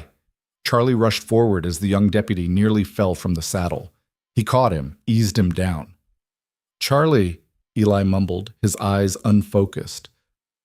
Couldn't just sit there. Had to help. You shouldn't be here. You should be resting. You were right about Wade, about everything." Eli coughed, and blood stained his lips. "He's back there, following, maybe an hour behind." "Just Wade. What about Carver?" "Dead. I passed the camp. He was still there." "The shooter?" "Didn't see anyone else." Eli's eyes started to close. "Sorry, Charlie. Tried to help." "You did help. You brought a horse. That's going to save our lives." Charlie gently lowered Eli to the ground, then turned to Caitlin. "Can you ride?" "I think so." "Good. You take the horse, head straight for Bittercreek. Don't stop for anything. Tell Sheriff Tucker what happened. Tell him to send help." "What about you?" "I'm staying with Eli. Someone has to, and you can't ride double in your condition." Caitlin looked like she wanted to argue, but she just nodded. Charlie helped her into the saddle, and she turned the horse toward the valley. "Thank you," she said simply. Then she was gone, the horse picking up speed as the terrain allowed. Charlie returned to Eli, checking his injuries. They were worse than he'd thought. The young deputy had been bleeding internally, probably since the fight with Carver. He'd ridden all night in that condition, driven by nothing but stubborn courage. "You're an idiot," Charlie said quietly. "Brave, but an idiot." Eli managed a weak smile. "Runs in the family." Charlie made him as comfortable as possible, then took up a position behind the rocks where he could watch their back trail. If Wade was coming, he'd have to come through here. And this time, Charlie wouldn't hesitate. The sun climbed higher. The morning grew warmer, though not warm. Charlie waited, his pistol ready, counting the 4 remaining bullets and wondering if they'd be enough. Finally, he saw movement, a figure picking its way through the rocks, moving slowly, favoring one side. Wade. The outlaw was in bad shape. The wound in his side had bled through his makeshift bandage, and he moved with the careful deliberation of someone fighting to stay conscious. But his gun was in his hand, and his eyes, when they found Charlie, were clear and full of murder. "There you are," Wade called out. "End of the line, Charlie." Charlie stood, his pistol aimed at Wade's chest. "It is. For you. Drop the gun." Wade laughed, the sound ragged and pained. "Still playing lawman? After everything? You really are a special kind of fool." "Last chance, Wade." "No. Last chance for you." Wade raised his gun. "I'm going to count to 3. Then we both fire. And whoever walks away, walks away. How's that for justice?" "That's murder. That's life." 1. Charlie's finger tightened on the trigger. 4 bullets against Wade's 6. 40 feet of distance. 1 shot to end 15 years of hunting. 2. Charlie thought about his wife. His son, all the ghosts he'd been carrying, all the rage and pain and guilt that had defined him for so long. 3. Neither man fired. They stood there, guns raised, locked in a moment that stretched like warm glass. Wade's finger trembled on the trigger. Charlie's was steady. "Shoot," Wade said finally, his voice almost pleading. "Shoot, damn you, give me an excuse." "No." "Why not? I've killed people you cared about. I'm going to kill you. What are you waiting for?" "For you to drop the gun." "I'm not going to." "Then we stand here until one of us falls down from blood loss." "My bet's on you. That wound looks pretty bad." Wade's face twisted with rage and frustration. "You can't win this way, Charlie. You can't arrest me. Can't bring me in. I'll die first." "Maybe. But it'll be your choice, not mine." "My choice? You took away my choices when you killed Jesse." "Jesse made his own choices, just like you're making yours right now." Wade's gun wavered. "I hate you, hate everything you stand for, that badge, that self-righteous—" The shot came from somewhere to the left, high up on the ridge. Wade staggered, hit in the back. His gun fell from nerveless fingers as he dropped to his knees. Charlie spun toward the source of the shot, his pistol tracking, but there was nothing to see.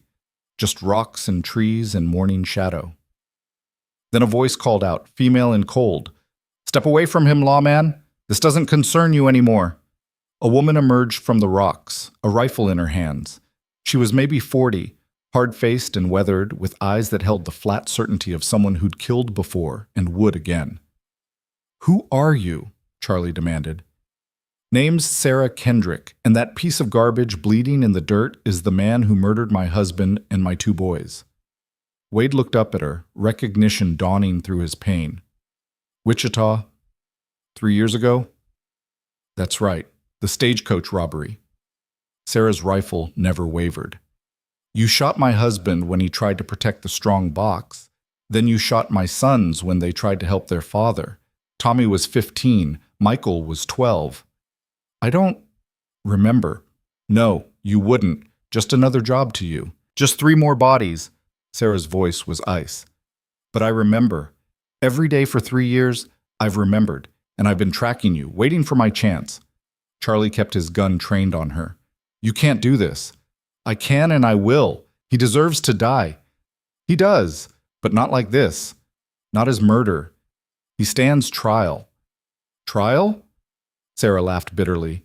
"He's already escaped prison twice, been sentenced to hang, and here he is, free again. The law doesn't work, lawman. You know it, and I know it. It's all we've got.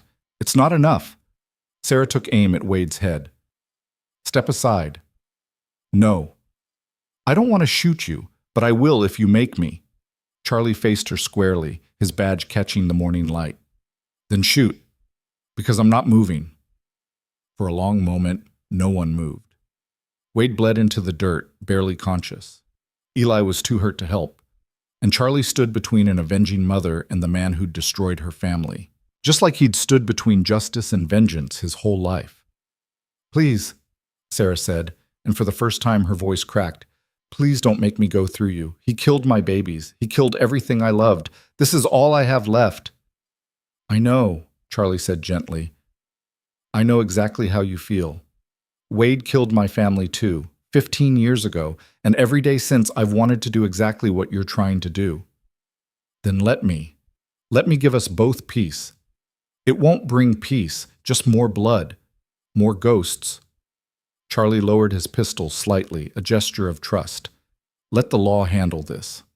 Let him hang proper, legal, so your boys' deaths mean something more than just revenge." Sarah's rifle trembled. Tears streamed down her weathered face. I can't let him live another day." "Then shoot me first, because that's the only way you're getting to him." The moment hung there, balanced on a knife's edge. Then, slowly, Sarah lowered her rifle. She fell to her knees, sobbing, and the sound echoed across the mountains like a wound tearing open. Charlie moved to Wade, kicked his gun away, and checked his wounds. The outlaw was still alive, but barely. He'd need medical attention soon, or he'd bleed out right here. "Why?" Wade whispered, looking up at Charlie. "Why save me?" Charlie didn't answer. He just pulled out his remaining rope and tied Wade's hands tight and secure. The job of a lawman, to the bitter end. The rope bit into Wade's wrists as Charlie pulled the knot tight, and the outlaw let out a sound that was half laugh, half groan. Blood pooled beneath him, dark against the pale mountain soil, and his breathing came in shallow, ragged pulls. "You're going to drag my corpse back to town," Wade said, his voice barely above a whisper. "That what this is? You're not dead yet." Charlie stood, his own hands shaking from exhaustion and adrenaline crash. "And you're not going to die before you face a judge." Sarah Kendrick remained on her knees 20 feet away, the rifle lying forgotten in the dirt beside her. Her sobs had quieted to dry, hitching breaths, but she hadn't moved. Charlie could feel the weight of her grief pressing against the morning air like a physical thing. Behind him, Eli stirred, coughing wetly. Charlie turned to check on him, and that's when Wade made his move. Despite his wounds, despite the blood loss, Wade's bound hands grabbed for a rock, jagged and heavy, and he lunged, not at Charlie, but past him, toward Sarah, toward her rifle. Charlie's boot caught Wade in the ribs, the same side where he'd been shot.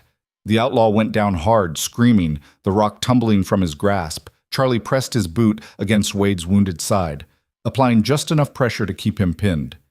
"Don't," Charlie said quietly. "Just don't." Wade's face had gone gray, slick with sweat despite the cold. Better she kills me than this." "You don't get to choose." Charlie removed his boot, grabbed Wade by the collar, and hauled him into a sitting position against a boulder. "You gave up choice when you started killing innocent people." "Nobody's innocent," Wade gasped. "Not you, not me, not even those boys of hers." Sarah's head snapped up at that, her eyes blazing. Charlie held up a hand, stopping her from rising. "Don't give him what he wants," Charlie said to her. "He's trying to make you prove him right, trying to turn you into what he is." "Maybe I already am," Sarah said hollowly. "Maybe I've been nothing but revenge for 3 years." "Then the next 3 seconds decide if that's all you'll ever be." Charlie kept his eyes on her while his hands worked to stem Wade's bleeding with strips torn from the outlaw's own shirt. "You can pick up that rifle and become a killer, or you can walk away and stay the mother those boys deserved." Sarah looked at the rifle for a long moment. Then she stood, turned her back on it, and walked away without another word. Charlie watched her disappear into the rocks, heading down the mountain alone. "Soft," Wade muttered. "All of you. So damn soft." "That's the difference between us and you," Charlie said, finishing the makeshift bandage. "We still believe some things are worth protecting, even if it costs us." Eli coughed again, and this time blood came up. Charlie moved to him quickly, supporting his head. "How bad?" Eli whispered. "Bad enough, but Caitlin's getting help. Tucker will have men up here by noon." "That's optimistic." "It's what we've got." Charlie propped Eli more comfortably against a rock, used his own coat to keep him warm. The young deputy's skin had taken on a waxy pallor, and his breathing was getting worse. Internal bleeding, probably. Nothing Charlie could do except keep him warm and wait. Wade laughed, the sound ugly. "Your puppy's dying, Charlie. And for what? For me? So you can parade me in front of a judge who'll just sentence me to hang anyway?" "For the law," Charlie said flatly. "For the idea that we're better than animals. We're not. That's the joke you still haven't gotten." Wade's eyes were glazing over, shock setting in. "We're just animals with guns and badges. The badges don't make us good. They just make us feel better about the blood." Charlie didn't answer. He checked his pistol, still 4 rounds, and scanned the ridgeline. Sarah was gone, but that didn't mean they were safe. Frank Carver might be dead, but there could be others. Wade and Frank had been running with a larger gang before their arrest. Someone might come looking. The sun climbed higher, warming the air, but doing nothing for the cold that had settled deep in Charlie's bones.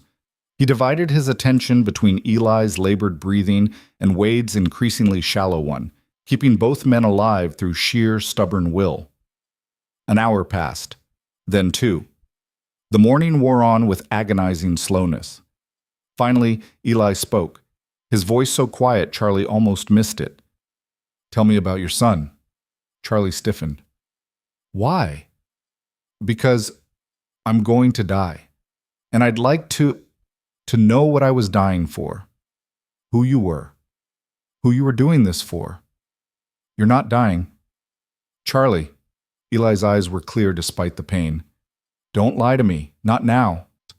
Charlie was quiet for a long time, listening to the wind move through the pines. Then, slowly, he began to speak. His name was Thomas. Tommy. He was 3 years old with his mother's eyes and my stubborn streak. Charlie's voice was distant, remembering. He loved horses, used to stand at the fence of the livery stable for hours, just watching them. The old man who ran the place, Sam Hendricks, he'd lift Tommy up so he could pet their noses. What happened to him? In the fire? Smoke got him before the flames did. Small mercy, I suppose. Charlie's jaw tightened. My wife, Anna, she tried to reach him, made it halfway to his room before the smoke took her too. I found them in the hallway, her hand stretched toward his door. Like even dying, she was trying to protect him. Eli was quiet, absorbing this. That's why you can't kill Wade. Part of it. If I kill him, even justified, I become the thing that destroyed my family. I become the fire. But the law failed them. Failed you. The law's not perfect. But it's the agreement we make to not tear each other apart. The moment I break that agreement, even for the best reason, Charlie shook his head. Tommy deserved to grow up in a world where the law meant something, where his father was someone he could be proud of. I can't give him that life, but I can still be that man. Wade laughed again, bitter and mocking. Beautiful speech. Really touching. Too bad the boy's dead in your wife's ashes and none of it matters. Charlie turned to look at him, and something in his eyes made Wade's laughter die. It matters, Charlie said quietly. It's the only thing that matters. Another hour crawled by. Eli's breathing grew more labored. Wade's bleeding had slowed, but his face was the color of old parchment. Charlie kept watch, fighting his own exhaustion, wondering if help would come at all. Then he heard it. Horses. Multiple riders, moving fast. Charlie raised his pistol, taking cover behind the rocks. Could be Tucker and his men. Could be Wade's gang. Could be anyone. The riders came into view, and Charlie felt relief flood through him. Sheriff Tucker led the group, with 4 deputies and a man Charlie recognized as Doc Morrison from Bittercreek. Behind them rode Caitlin McRae, her ankle wrapped but her spine straight, and, surprisingly, Sarah Kendrick, who must have encountered the posse on the trail. Charlie! Tucker swung down from his horse, his eyes taking in the scene with practiced efficiency. Sweet mercy, you look like hell. Feel worse. Charlie lowered his gun. Got 2 men need the doc. Eli's internal bleeding. Wade's shot twice, once by me and once by her. He nodded toward Sarah. Doc Morrison was already moving toward Eli, his bag in hand. Tucker motioned for 2 deputies to secure Wade, while the others fanned out to keep watch. Carver? Tucker asked.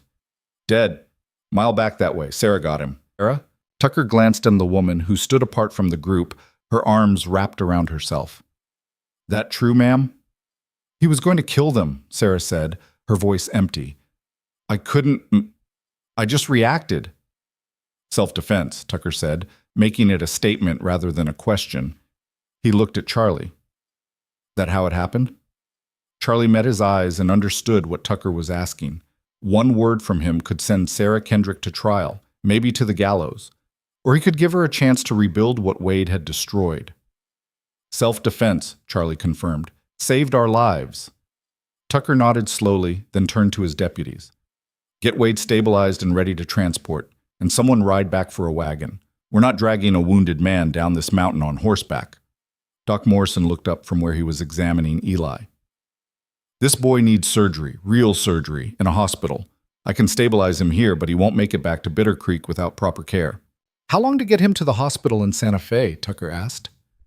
2 days hard riding, and he needs to stay still, not bounce around on a horse. Then we build a travois, Charlie said. Rig something the horse can pull, keep him flat.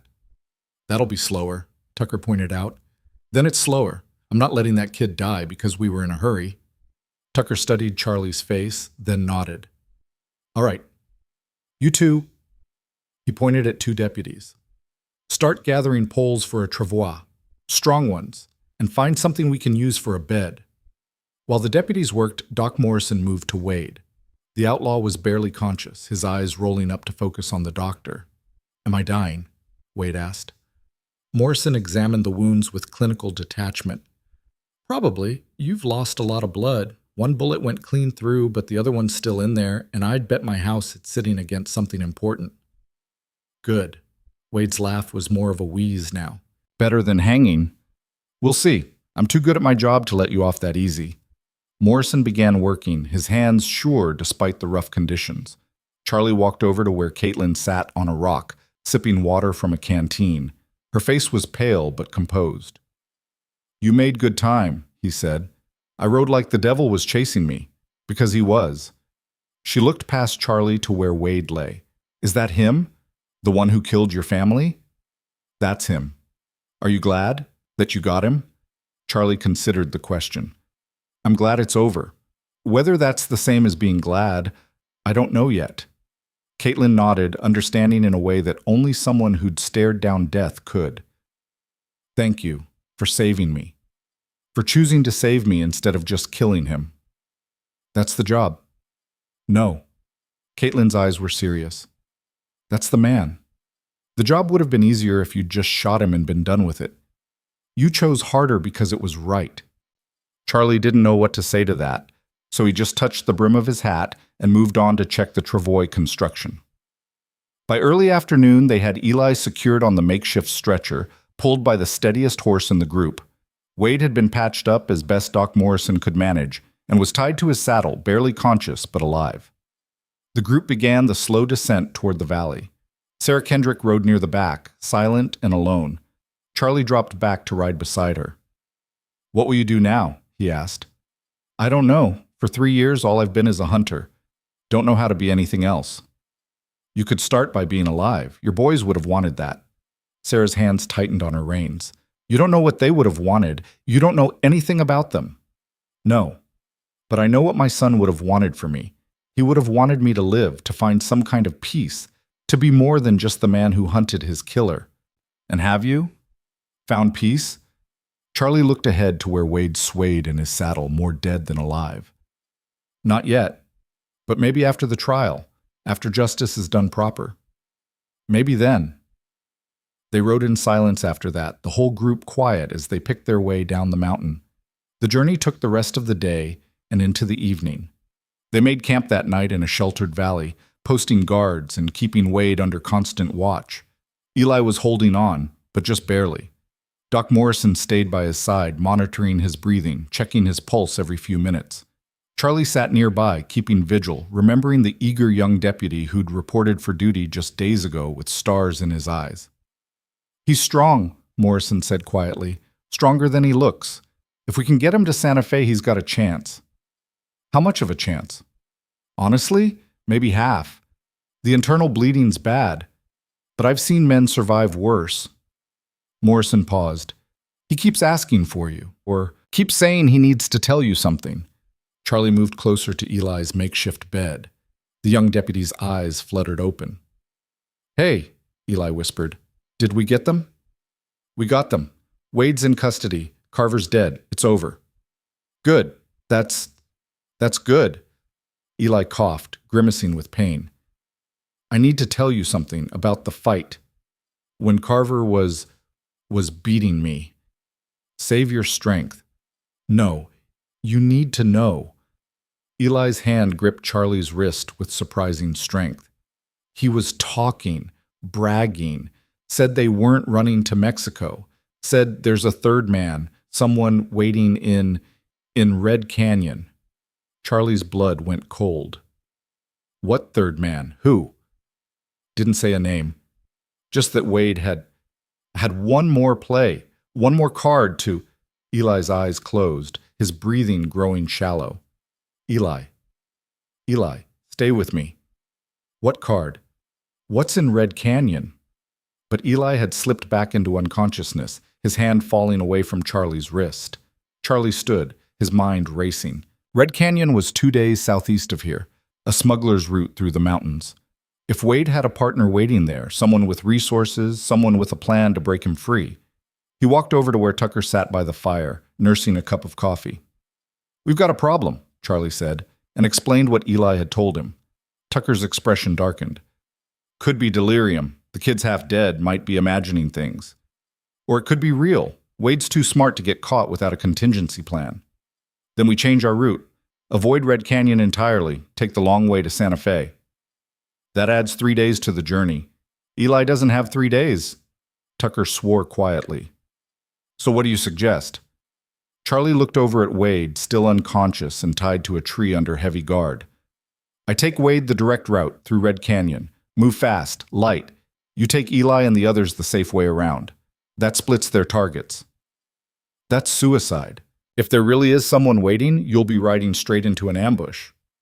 Maybe, but I'll have Wade. Whoever's waiting won't risk killing him in a crossfire. You don't know that. No, but I know I can't let Eli die while we're being cautious. Charlie's jaw set. This is my call, Harlan. Let me make it. Tucker studied him for a long moment. You've changed, Charlie. 5 years ago, you would have just shot Wade and been done with it. Would have risked Eli's life to avoid risk to yourself. 5 years ago, I was angry and broken. Now I'm just tired. Tired men make mistakes. Then I'll try not to be too tired. Charlie managed a grim smile. I need 2 horses, provisions for 3 days, and someone to ride with me. Someone steady. Tucker nodded toward Sarah Kendrick, who sat alone on the far side of the camp. She knows this country, and she's got reason to see Wade face justice. She also had a rifle pointed at his head 6 hours ago, and she didn't pull the trigger. That makes her stronger than most.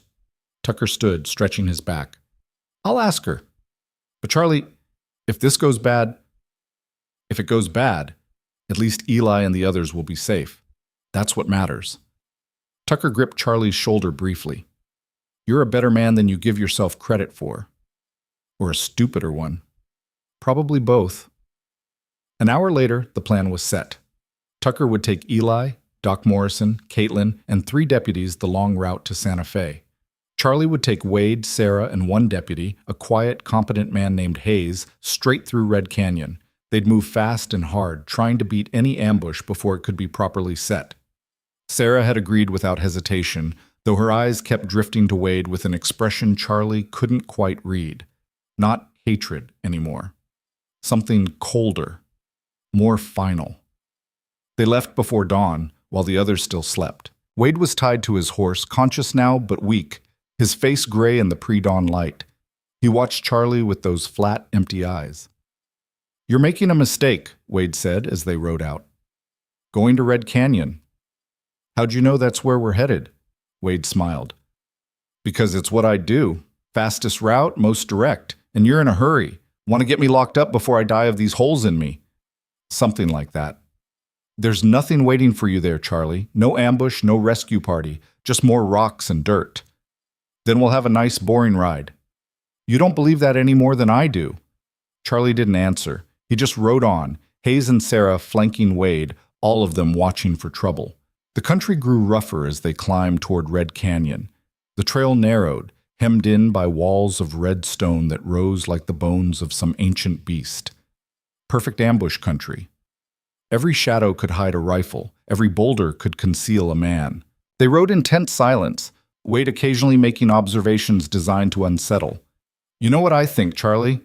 I think you want there to be an ambush. Want one more excuse to pull that trigger. One more chance to be the hero. Shut up, Wade. Truth hurts, doesn't it? All this talk about the law, about justice, but deep down you're just like me. You want blood. Want revenge. Only difference is, you dress it up pretty. Sarah spoke for the first time in hours. He's nothing like you. Wade turned his gaze to her. Oh, the grieving mother speaks. Tell me, Sarah, how many nights have you dreamed about killing me? How many times have you planned it, imagined it, tasted it? More than I can count. So how are we different? You wanted to kill me. I've killed others. Same impulse, different execution. The difference is I didn't do it. Sarah's voice was steady, certain. I wanted to, but I chose not to. That's what separates people from monsters, the choice. Wade laughed. Pretty speech, but we both know you're only one bad day away from becoming me. No, Sarah said quietly. I'm one good choice away from staying myself. They rode on through the morning, the canyon walls growing higher and closer. Charlie's nerves were stretched taut, every sense screaming danger. This was exactly the kind of place where men disappeared. Around midday, they stopped to water the horses at a small spring. Wade had to be helped down from his saddle, his legs too weak to hold him. Hayes kept his rifle trained on the outlaw, while Charlie and Sarah checked the surrounding area. That's when Charlie saw it. Fresh tracks, maybe a day old. 3 horses, moving parallel to the main trail but staying in cover. "Hayes," Charlie called quietly. "We've got company." The deputy moved to see the tracks, his expression grim. "Could be prospectors. Could be hunters. Could be, but I don't believe in coincidence." Charlie studied the tracks, reading the story they told. "They're pacing us. Staying out of sight, but close enough to strike." "What do we do?" Charlie made his decision quickly. "We set our own ambush. They're expecting us to walk into their trap, so we spring it on our terms." "How?" "Wade keeps riding, with you, straight down the main trail, nice and visible." "And where will you be?" "Me and Sarah will be up there." Charlie pointed to a ridge overlooking the trail ahead. "When they make their move on you, we'll have the high ground." Hayes looked nervous but nodded. "And if there's more than 3 of them?" "Then we improvise." Charlie turned to Sarah. "You up for this?" She checked her rifle, working the action. "I've been ready for 3 years." They put the plan in motion quickly. Charlie and Sarah took the horses and climbed to the ridge while Hayes continued down the trail with Wade. From their vantage point, Charlie could see the whole canyon spread out below, the narrow trail winding through red stone, the shadows deep and deceiving. "There," Sarah whispered, pointing. Charlie saw them. 3 men emerging from cover about a quarter-mile ahead of Hayes and Wade. They moved with military precision, setting up a crossfire position. Professional. Organized. "This is going to get bloody," Charlie said quietly. "I know." Sarah's finger rested on her trigger, her breathing steady. "Better them than us." The ambushers let Hayes and Wade get within 50 yards before they showed themselves. The leader stepped into the trail, rifle raised. "That's far enough, deputy. Hand over the prisoner and ride away. This doesn't have to involve you." Hayes's voice carried up to the ridge, surprisingly calm. "Can't do that. He's in my custody." "Then you'll die with him." The leader nodded to his men, who began moving to flank Hayes. Charlie took aim at the leader, Sarah sighting on the man to the left. This was it, the moment where theory became blood and bone. "On 3, Charlie whispered. 1, 2. The gunfire exploded across the canyon, echoing off the stone walls like thunder, trapped and angry. Charlie's first shot took the leader in the chest, dropping him instantly. Sarah's rifle cracked a heartbeat later, and the man on the left went down. The third ambusher dove for cover, returning fire wildly. Hayes had already taken cover behind a boulder, his own rifle speaking. Wade, still tied to his horse, could only sit there as bullets whined past him. Charlie shifted position, trying to get a clear shot at the remaining ambusher. The man was good, moving fast and using cover well. He fired up at the ridge, and rock chips exploded near Sarah's head. She didn't flinch, just tracked him calmly and fired again. The bullet caught him in the leg, and he went down. Then silence fell over the canyon, broken only by the echoes dying away and the harsh breathing of survivors. Charlie and Sarah descended quickly, weapons ready. Hayes emerged from cover, checking the bodies. 2 dead, 1 wounded and disarmed. Wade sat on his horse, somehow managing to look amused despite having just been in a firefight. "Told you there was nothing waiting," he said. "These boys were just opportunity." Charlie ignored him, moving to the wounded ambusher. The man was young, maybe 25, with the hard eyes of someone who'd seen too much violence too young. "Who sent you?" Charlie demanded. The man spat blood. "Nobody sent us. We heard Wade Lewis was being transported, figured we'd liberate him. Collect the reward from his friends in Mexico." "What friends?" "Go to hell." Sarah stepped forward, pressing her rifle barrel against the man's wounded leg. He screamed. "What friends?" she repeated. All right, the man gasped. "There's a gang across the border. Wade ran with them before he got caught. They want him back. Said they'd pay $5,000 to anyone who delivered him." "Names," Charlie said. "I don't know names. Just heard about it in a saloon, decided to try our luck." The man's face was white with pain.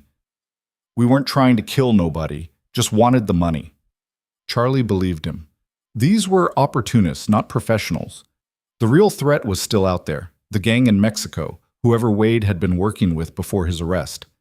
Bind his leg, Charlie ordered Hayes. We'll drop him at the nearest town. Let the local law deal with him. They patched the wounded man up and got back on the trail, moving faster now. Red Canyon fell behind them, and with it the immediate danger. But Charlie couldn't shake the feeling that they were riding toward something worse. As the sun began to set, painting the canyon walls in shades of blood and fire, Wade spoke again. You can't protect me forever, Charlie. Sooner or later, someone's going to succeed where these boys failed. Then you better hope I get you to trial first. And if you do? You think a trial changes anything? I'll hang, you'll watch. And then what? Does that bring back your son? Does it heal anything? Charlie was quiet for a long moment. Then he said, No, but it closes the book. Lets me stop being the man who hunts Wade Lewis and start being someone else. Who? I don't know yet, but I'd like to find out. Wade laughed, but it was a tired sound, empty of real humor. We're both too old to change, Charlie. This is who we are. This is who we'll always be. Maybe you're right. Charlie's hand rested on his pistol grip, familiar and solid. But I'm going to find out, and you're not going to stop me. They rode on into the gathering darkness, toward Santa Fe and whatever waited there. Behind them, the canyon swallowed the last of the light, and the mountains stood silent witness to all the blood that had been spilled in their shadow. The long hunt was almost over, but Charlie knew deep in his bones that the hardest part was still ahead. They reached the outskirts of Santa Fe 3 days later, bone-tired and hollow-eyed from the constant vigilance. The city rose from the desert like a promise of civilization, adobe buildings painted gold by the late afternoon sun, church bells ringing the hour, the smell of cooking fires and humanity after days of nothing but stone and sky. Wade had deteriorated during the journey, his wounds festering despite Doc Morrison's field treatment. He slouched in the saddle, barely conscious, his skin the color of spoiled milk. Charlie had stopped 3 times to rebandage the wounds, knowing that if Wade died before trial, 15 years of restraint would mean nothing. Hayes rode ahead to alert the marshal's office while Charlie and Sarah brought Wade through the plaza. People stopped to stare, a wounded outlaw, a grim-faced deputy, and a hard-looking woman with a rifle. The kind of sight that would fuel saloon gossip for weeks. The territorial prison sat on the edge of town, a squat fortress of adobe and iron. Marshal William Garrett waited at the entrance, a compact man in his 50s with watchful eyes and a reputation for running the tightest lockup in the territory. Charlie Syringa, Garrett said, extending his hand. Been expecting you. Tucker sent word by telegraph 3 days ago. Wade Lewis, Charlie said, dismounting and helping Wade down from his horse. The outlaw's legs buckled and Charlie had to hold him upright. He needs a doctor immediately. Already sent for one. Garrett studied Wade with professional assessment. This the man who's been making your life hell for 15 years? That's him. Doesn't look like much now, does he? Garrett gestured to 2 guards. Get him to the infirmary, shackles stay on, and I want 2 men on him at all times. This bastard's escaped twice before. The guards hauled Wade away, and for the first time in days, Charlie felt the tension in his shoulders ease slightly. Wade was secure, behind walls and bars, with professional guards watching him. The hunt was over. Sarah dismounted stiffly, her face showing the strain of the journey. What happens now? Now we wait for the circuit judge, Garrett said. Should be here in about a week. Trial will be quick. Lewis's crimes are well documented, and with your testimony plus the fresh charges from the escape and the ranch killings, he'll hang within the month.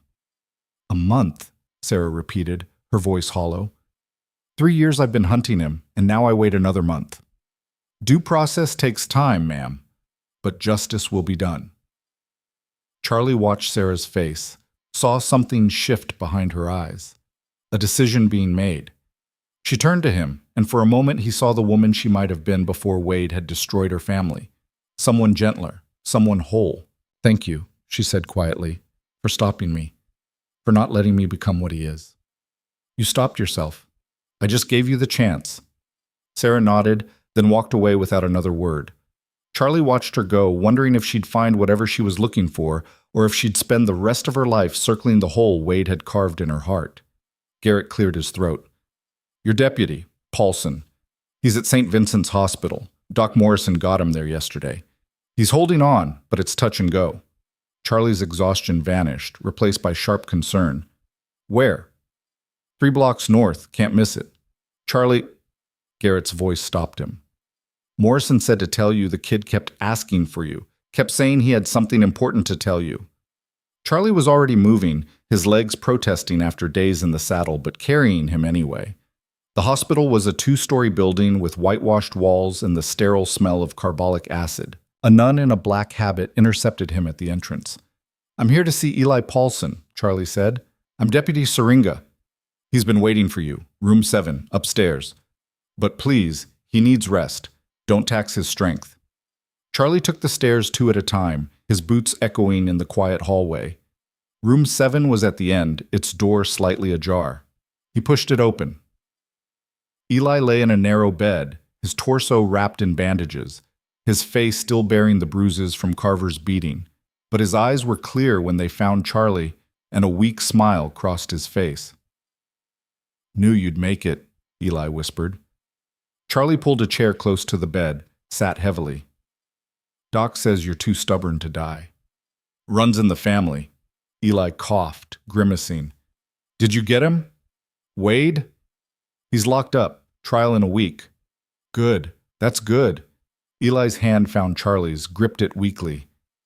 I need to tell you something about what Carver said during the fight. I only got part of it out before, but there's more. Save your strength, kid. No, you need to know. Eli's eyes were urgent. He said Wade had a plan, that even if Wade got caught, even if he went to trial, there was a way out. Something about the judge. Charlie felt ice slide down his spine. What about the judge? He didn't say exactly, just laughed about it. Said Wade had insurance, said the judge would have no choice. Eli's breathing was labored. Charlie, I think Wade's got something on the circuit judge. Something that gives him leverage. Did Carver say what? No, but he was confident. Said Wade would walk free and then... Eli's grip tightened. Then he'd burn Bittercreek to the ground, with everyone in it. Charlie stood abruptly, his mind racing. If Wade had compromised the judge, if he'd planned this far ahead, then the trial was a sham. Wade would walk, and all of this, the hunt, the blood, Eli's wounds, would be for nothing. I have to go, Charlie said. I have to find out who the judge is, what Wade might have on him. Charlie, wait. Eli's voice stopped him at the door. Promise me something. Whatever you find out, whatever Wade's done, you do this right. Legal. Don't let him make you into something you're not. Charlie looked back at his young partner, seeing the faith in those eyes. The belief that the law could still work, that justice could still be served. I promise, Charlie said, though he wasn't sure he could keep it. He left the hospital and headed straight for the courthouse, a grand building of territorial sandstone at the center of the plaza. The clerk's office was still open, a harried-looking man shuffling papers behind a cluttered desk. I need to know who's presiding over the Wade Lewis trial, Charlie said without preamble. The clerk looked up, adjusted his spectacles. And you are? Deputy Charlie Syringa. I brought Lewis in. Ah, yes. Let me see. The clerk rifled through papers. Judge Marcus Thornton. He's the circuit judge assigned to this district. Due to arrive in 5 days. Where can I find him now? He's holding court in Albuquerque. Won't be here until the scheduled date. Charlie leaned on the desk. I need everything you have on Judge Thornton. Cases he's presided over, background, anything that might show a connection to Wade Lewis. The clerk's eyes narrowed. That's privileged information. I can't just... Charlie pulled out his badge, set it on the desk. Wade Lewis has escaped custody twice, killed at least 20 people that we know of. If there's even a chance he's compromised the judge, I need to know. The clerk hesitated, then sighed. Give me an hour. I'll pull what I can. Charlie spent that hour pacing the courthouse steps, watching the sun sink toward the horizon and painting the city in shades of amber and shadow. His mind kept turning over Carver's words, looking for angles, for connections. Wade was smart, patient. If he'd planned an escape route through the judge, he'd have started laying groundwork months ago, maybe years. A judge's salary was modest. There'd be debts, vices, weaknesses to exploit. Or family. Everyone had family. The clerk finally emerged carrying a thin folder. This is everything public record on Judge Thornton. Appointed 6 years ago, presided over 73 cases, 42 convictions. Reputation for fairness, but also for being flexible in his interpretations. Flexible how? He's been known to accept unusual plea arrangements, reduce sentences in exchange for cooperation. Some lawyers say he's pragmatic, others say he's for sale. The clerk handed over the folder. There's one other thing. About 8 months ago, Thornton's daughter, Emily, 19 years old, disappeared. She was traveling from Denver to Santa Fe and never arrived. No body was ever found. Charlie's blood ran cold. When? 8 months ago exactly? Let me see. October of last year. Why? October. 3 months before Wade's scheduled execution. Plenty of time to arrange a kidnapping, to hide someone, to use them as leverage. Where does Thornton live? He's got a house here in Santa Fe on Canyon Road, but like I said, he won't be back for 5 days. Charlie took the folder, his mind already working through scenarios. If Wade had Thornton's daughter, if he'd been holding her as insurance, then the judge would have no choice but to rule in Wade's favor, acquit him on some technicality, or declare a mistrial. Anything to get Wade free and buy a chance to save his daughter. And once Wade was free, the daughter would die. Wade would make sure of it, because dead witnesses couldn't testify. Charlie needed proof. He needed to find Emily Thornton or find evidence that Wade had taken her, but he was one man, exhausted and running on fumes, in a city he barely knew. He went back to the marshal's office. Garrett was still there, working through paperwork by lamplight. "I need your help," Charlie said, and laid out what he'd learned. Garrett listened without interruption, his face growing darker with each detail. When Charlie finished, the marshal sat back in his chair, exhaling slowly. "That's a serious accusation. If you're wrong, if you go after a territorial judge without proof, I know, but if I'm right and I do nothing, Wade walks and people die. What do you need?" "Access to Wade. I need to question him, see if I can get him to admit to something about Emily Thornton." Garrett shook his head. "He's lawyered up already. His attorney arrived this afternoon. Some slick operator from Denver named Caldwell. Wade's not saying a word to anyone without his lawyer present." "Then I need to talk to the lawyer." "Good luck with that. Caldwell's a snake. Won't give you the time of day without a court order." Charlie thought fast. "What about Wade's belongings? What did he have on him when we brought him in?" "Standard stuff, clothes, a pocket watch, some coins. Why?" "Can I see them?" Garrett led Charlie to the evidence room, a locked closet behind his office. Wade's possessions were laid out on a shelf. Dirty clothing, a battered watch that had stopped at 2:30, $47 in mixed coins and bills, and a small leather journal. Charlie picked up the journal carefully, opened it. The pages were filled with neat handwriting, columns of numbers and abbreviated notes. It looked like a ledger, tracking something. "What is this?" Charlie muttered, flipping through pages. Garrett looked over his shoulder. "Looks like he was keeping records. See here, these dates correspond to towns, and these numbers—" He paused. "These look like amounts of money." Charlie studied the entries more carefully.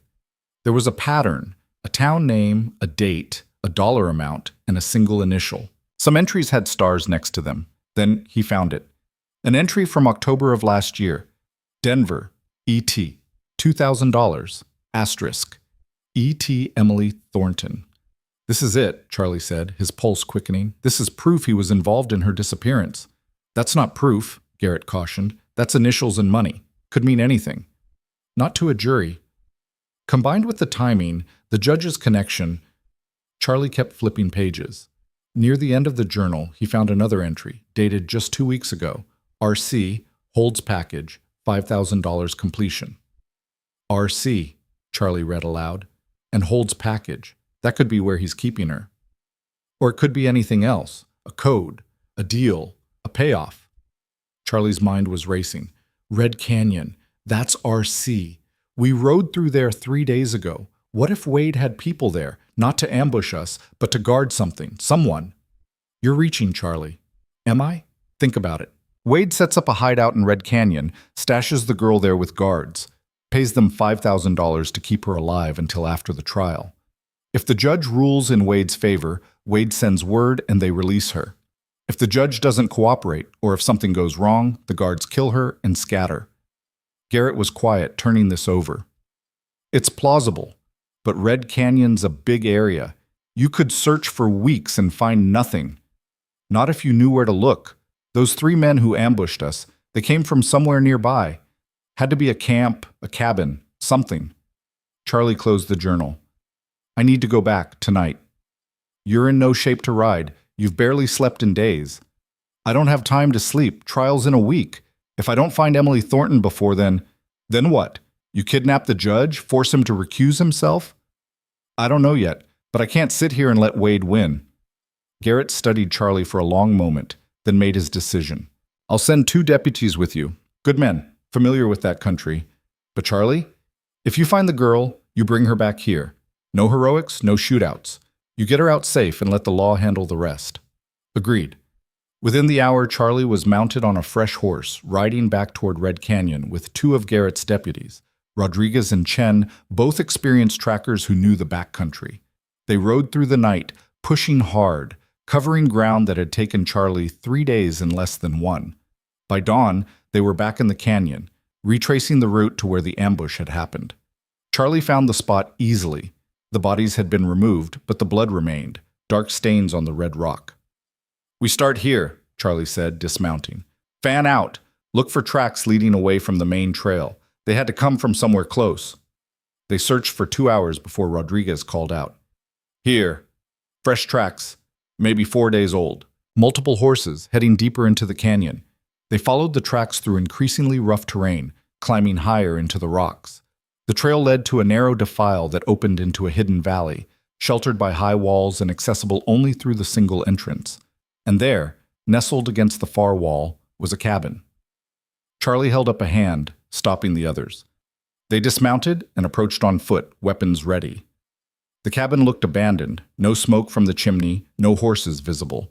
But Charlie had learned long ago not to trust appearances. They circled around, checking for guards or traps. Nothing. The place seemed deserted. Charlie kicked in the door, his pistol leading the way. The cabin was a single room, sparsely furnished, a table, 2 chairs, a cold fireplace, and a locked door set into the back wall. Emily? Charlie called out. Emily Thornton, if you're here, I'm a deputy. You're safe now. A muffled sound came from behind the locked door. Charlie shot the lock off and pulled it open. A young woman was chained to the wall, dirty and terrified, but alive. She had her father's eyes and the haunted look of someone who'd spent too long expecting death. It's okay, Charlie said gently, holstering his weapon. I'm Deputy Syringa. Your father sent me. You're safe. Emily started crying. Great heaving sobs of relief and terror mixed together. Rodriguez picked the lock on her chains while Chen searched the cabin for evidence. How many were guarding you? Charlie asked. 3, Emily said through her tears. They left 2 days ago, said they'd be back with food, but they never came back because they'd tried to ambush Charlie's group and died for it, which meant Wade's plan had already started to unravel even before Charlie found the journal. Can you ride? Charlie asked. Emily nodded. I can do anything to get out of here. They got her on a horse and started back toward Santa Fe, moving as fast as Emily's weakened condition allowed. By nightfall, they were back at the marshal's office. Garrett sent immediately for Judge Thornton, using the telegraph to pull him from Albuquerque. The judge arrived the next afternoon, haggard and desperate, and when he saw his daughter alive, he collapsed to his knees and wept. I didn't know what to do, Thornton said later, sitting in Garrett's office with Emily sleeping in the next room. They sent me a letter 6 months ago, had a lock of her hair in it, said if I didn't cooperate, I'd never see her again. What did they want? Charlie asked, though he already knew. Wade Lewis's acquittal. I was supposed to find reasonable doubt, declare a mistrial, anything to set him free. Thornton's hands shook. I would have done it. To save her, I would have done it. But now you don't have to, Garrett said. Wade's leverage is gone. The trial can proceed. He'll know, Thornton said. The moment he sees me in that courtroom, he'll know his plan failed. What's to stop him from— Nothing, Charlie interrupted, which is why you're not presiding over the trial. You'll recuse yourself due to the conflict. Another judge will be assigned. But the delay is worth it to ensure justice is actually served, Charlie said firmly. Wade doesn't get to corrupt the system anymore. This ends clean. Thornton nodded slowly, the relief on his face mingling with shame. I failed. As a judge, as a guardian of the law.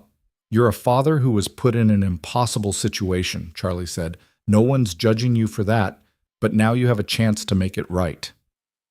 2 days later, a new judge arrived. The territorial Chief Justice himself, Howard Blackwell, a man with a reputation for being incorruptible and merciless toward those who broke the law. Wade's trial was scheduled for the following Monday.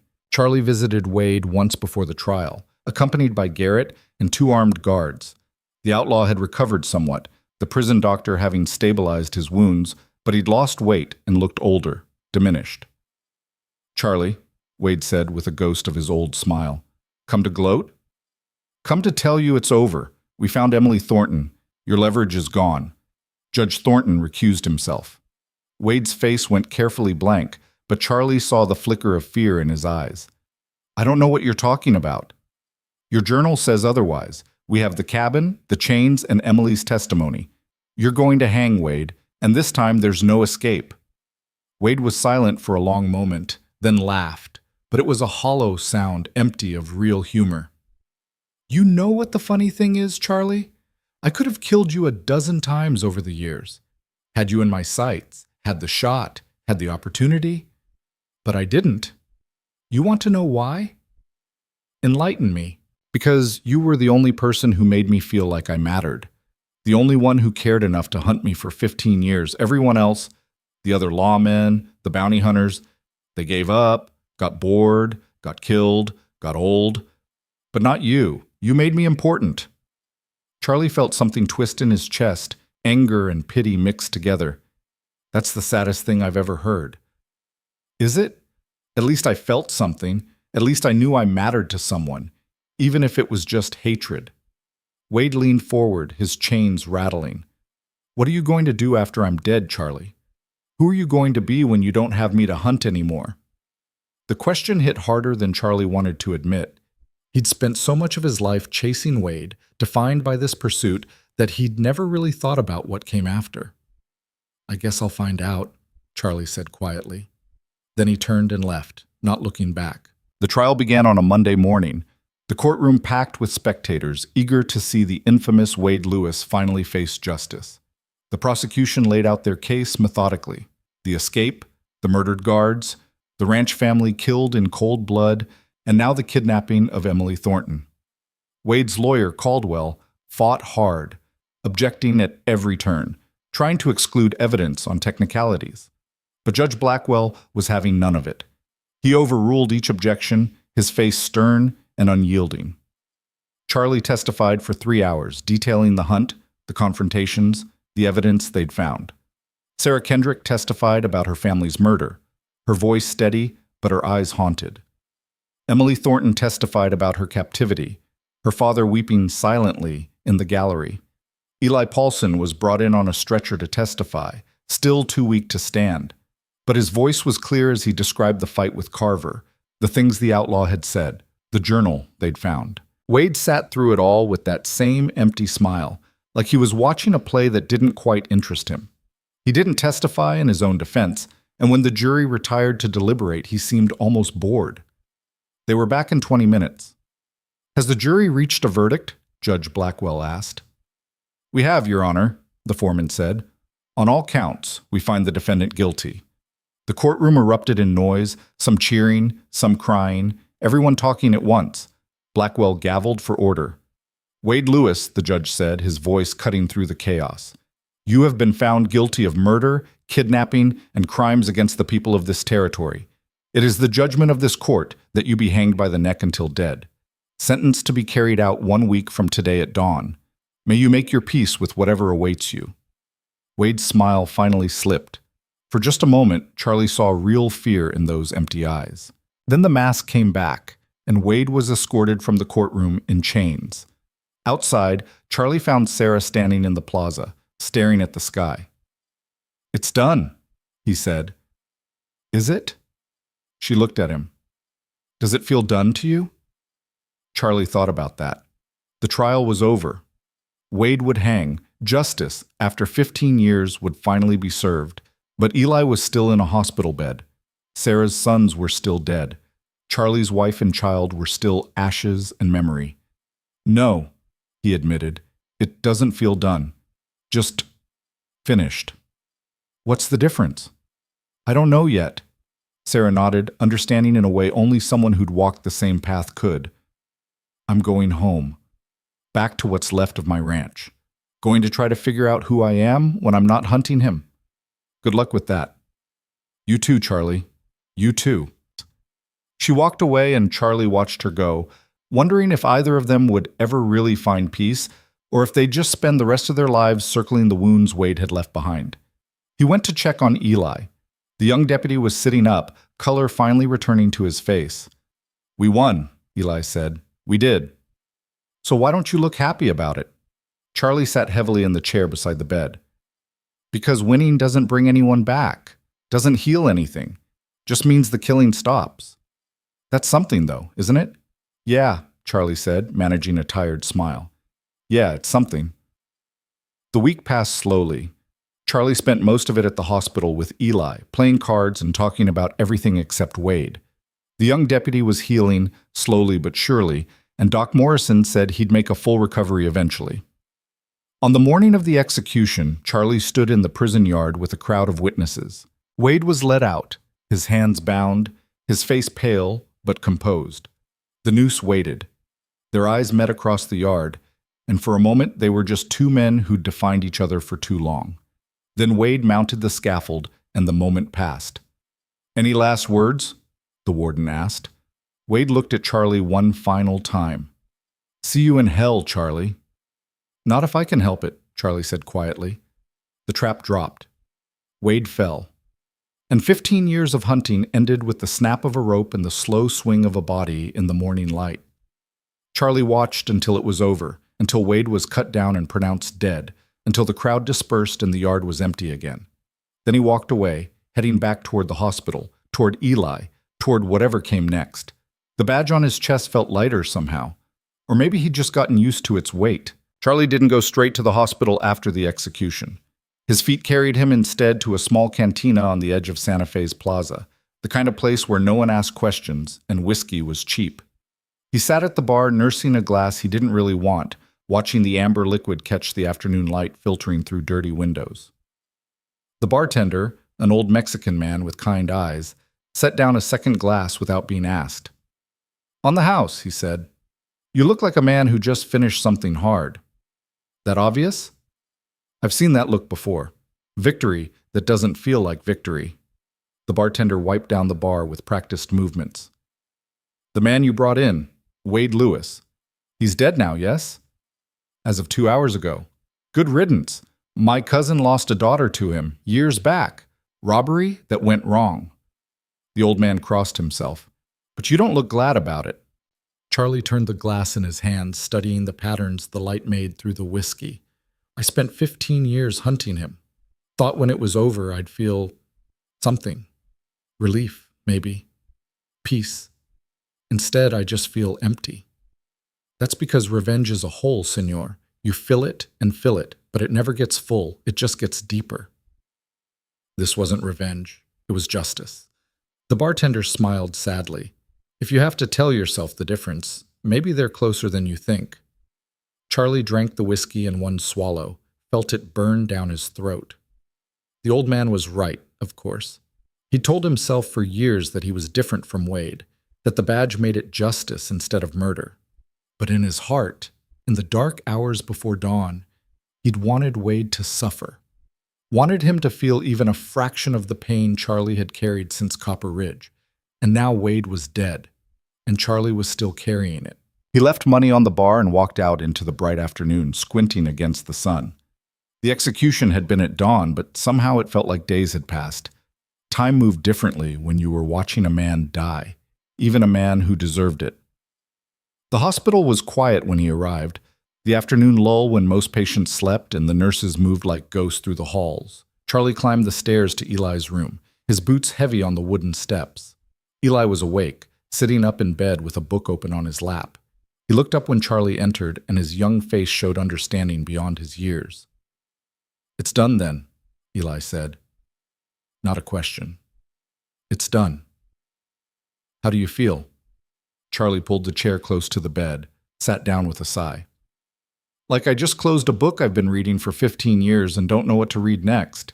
Eli set his book aside. "Doc says I can leave in a few days. Says I'll be good as new in a month, give or take." "That's good news." "Is it?" "I'm not sure I want to be a lawman anymore, Charlie. Not after—" Eli gestured vaguely at his bandaged torso. "After seeing what it costs." "No one would blame you. You almost died. That changes a man." "Did it change you? When you almost died?" Charlie thought about that, about all the close calls over the years, the bullets that had missed by inches, the knives that had cut but not killed. "Every time. But I kept putting the badge back on anyway." "Why?" "Because someone has to. Because the world needs people willing to stand between the wolves and the sheep, even when it costs everything." Charlie leaned back in the chair, feeling every one of his 36 years. "But maybe I was wrong. Maybe the cost is too high. You're just tired. You'll feel different once you've rested." "Maybe. Or maybe I'm finally seeing clearly." Charlie pulled the badge from his chest, looked at it. The 5-pointed star was tarnished, scratched, worn from years of wear. "I became a lawman because I believed in order, in justice. But somewhere along the way, it became about Wade, about revenge dressed up in legal language. You brought him in alive. You gave him a trial. That's not revenge. I wanted to kill him, Eli. Every day for 15 years, I wanted it. The only thing that stopped me was this." He held up the badge. "And I'm not sure that's enough of a reason anymore." Eli was quiet for a moment, then spoke carefully. "My father was a preacher, spent his whole life telling people about grace and forgiveness and redemption. Then one day, a drunk driver ran over my little sister, killed her instantly. She was 7 years old." Charlie waited, letting Eli tell it at his own pace. "My father never preached again after that. Said he couldn't tell people to forgive when he couldn't forgive the man who killed Jenny. Said it would be a lie." Eli's eyes were distant, remembering. "But you know what the strange thing was? He kept going to church, kept sitting in the front pew every Sunday, even though he wouldn't speak.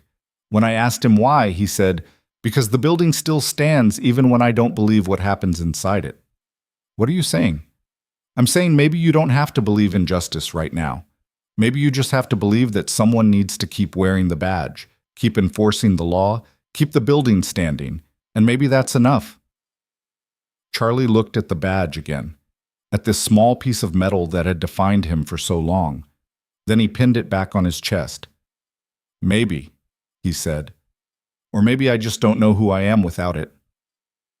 They sat in comfortable silence for a while. Two men who'd been through hell together and come out the other side changed.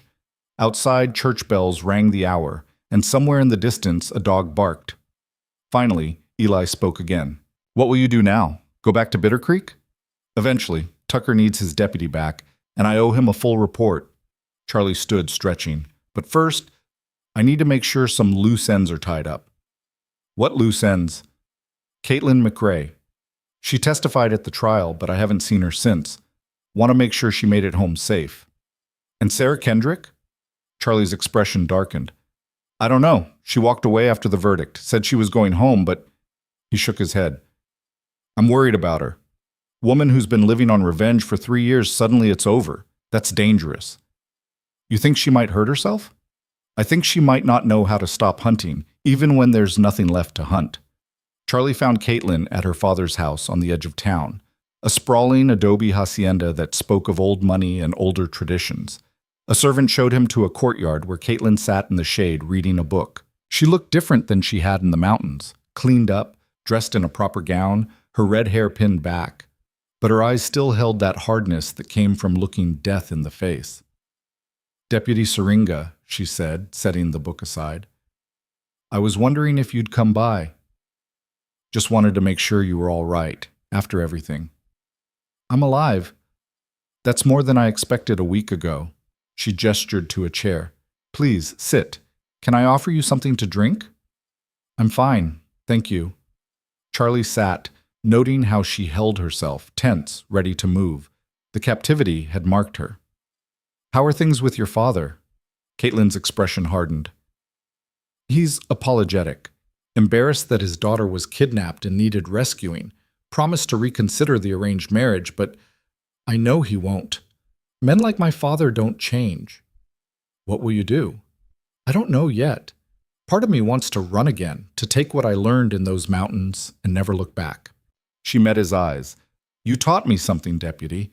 You taught me that sometimes doing the right thing means choosing the harder path, not taking the easy shot, the quick revenge. That's a hard lesson to live by. But worth it, I think. When I was tied to that tree with Wade holding a gun to my head, I thought I was dead. But you chose to save me instead of killing him. That choice gave me a second chance at life. She paused. I want to make sure I use it for something that matters.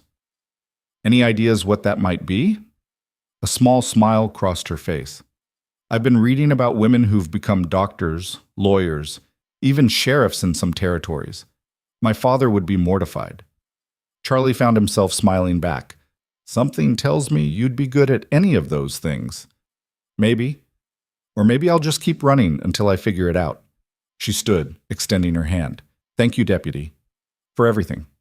Charlie shook her hand, feeling the strength in her grip. Take care of yourself, Miss McRae, and if you ever do become a sheriff, look me up. I'll give you pointers.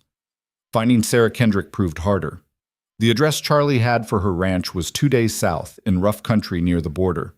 He borrowed a horse from Marshal Garrett and rode out the next morning, leaving Eli in Doc Morrison's care with strict instructions to rest. The landscape changed as he traveled south, becoming drier, more desolate. This was hard country, the kind that broke weak men and made strong ones harder, perfect for someone who wanted to disappear. Sarah's ranch sat in a valley between two barren hills, a collection of weathered buildings that had seen better days.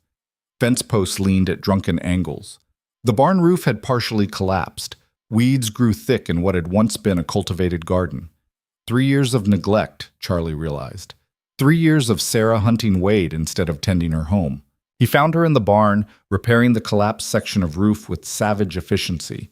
She looked up when his shadow fell across the doorway, her hand moving instinctively toward the rifle leaning against a beam. Easy, Charlie said, raising his hands. Just came to check on you. Sarah relaxed slightly, returning to her work. Didn't need checking on. I'm fine. Are you? Wade's dead. The men who killed my family are dead. That's all I wanted. She hammered a nail with unnecessary force. Now I'm trying to rebuild what they destroyed. Charlie stepped into the barn, looking around at the decay. This is a lot of work for one person. I've got time. Got nothing but time now. Sarah, don't. She set down the hammer, her hands shaking. Don't come here with your concern and your pity. I don't need it. I survived. I got my justice. Now I just need to figure out how to live with it. That's exactly why I came. Because figuring that out alone is how you end up eating a bullet. Sarah's eyes flashed with anger, but beneath it, Charlie saw fear. You think I'd take the coward's way out? After everything? I think you're a woman who spent 3 years with one purpose, and now that purpose is gone, you don't know what to do with yourself. I think you're alone in the middle of nowhere, surrounded by ghosts, trying to rebuild something that might be too broken to fix. Charlie's voice softened. I think you're exactly where I was 5 years ago, and I know how that story almost ended. Sarah was quiet for a long moment, her shoulders slumping. What did you do? When you hit that point? I got lucky. Tucker came and found me in a bottle in Tombstone, reminded me that the world needed lawmen more than it needed broken men drinking themselves to death. Charlie moved closer. But you're not a lawman. You're a rancher, a mother, a woman who deserves to have a life again. My boys are dead. My husband's dead. What kind of life is there in that?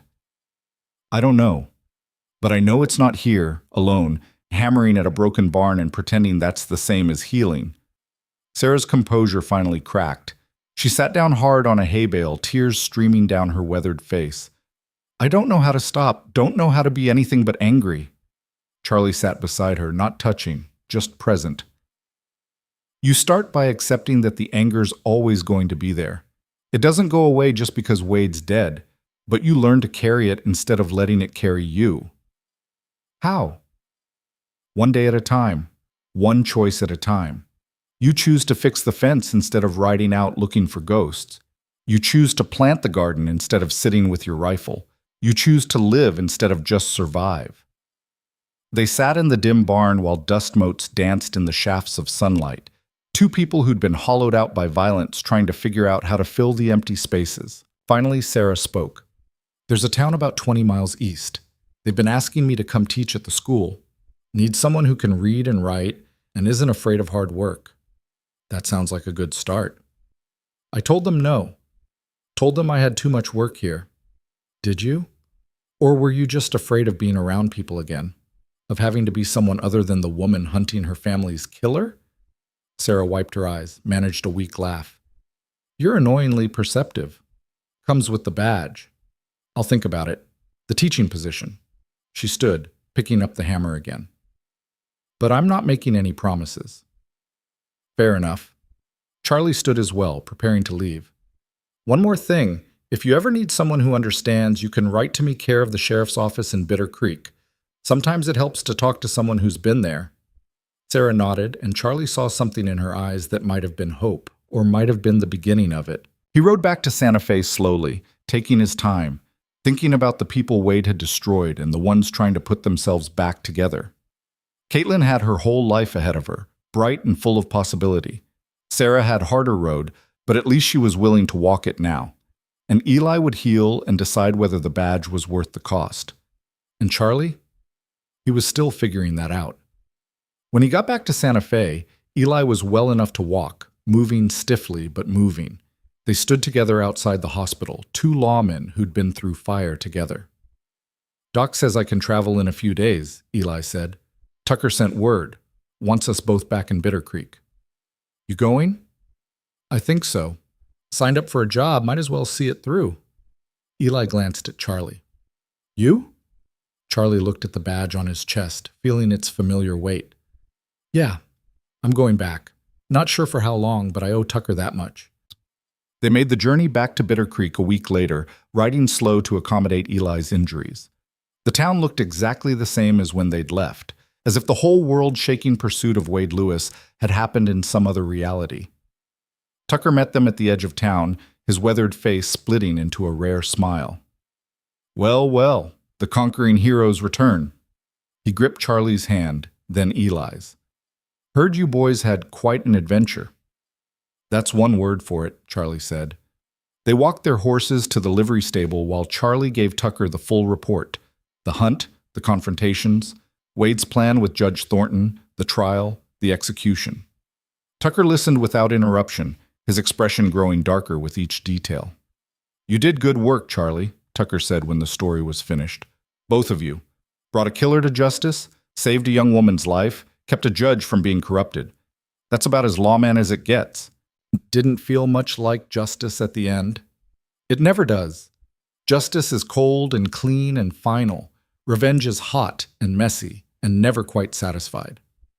Tucker studied Charlie's face. Question is, which one did you get? Charlie thought about Wade swinging from the gallows, about the empty feeling in his chest, about all the ghosts that hadn't been laid to rest. Honestly, I'm not sure anymore. Then you got justice, because revenge always knows what it is. They stood there in the evening light, three lawmen at the end of a long hunt, and Charlie felt something shift in his chest. Not healing, exactly, but maybe the beginning of it. Over the following weeks, Charlie settled back into the routine of Bittercreek. Small crimes, domestic disputes, the occasional drunk cowboy who needed cooling off in a cell. Normal work for a normal deputy in a normal town. Eli healed quickly, his youth and resilience serving him well. He was different now, quieter, more thoughtful, less eager to prove himself. The beating from Carver and the close brush with death had burned away the shine, leaving behind something harder and more useful. You ever think about that night? Eli asked one evening as they made their rounds. When Wade had that gun on you and you didn't shoot? All the time. Do you regret it?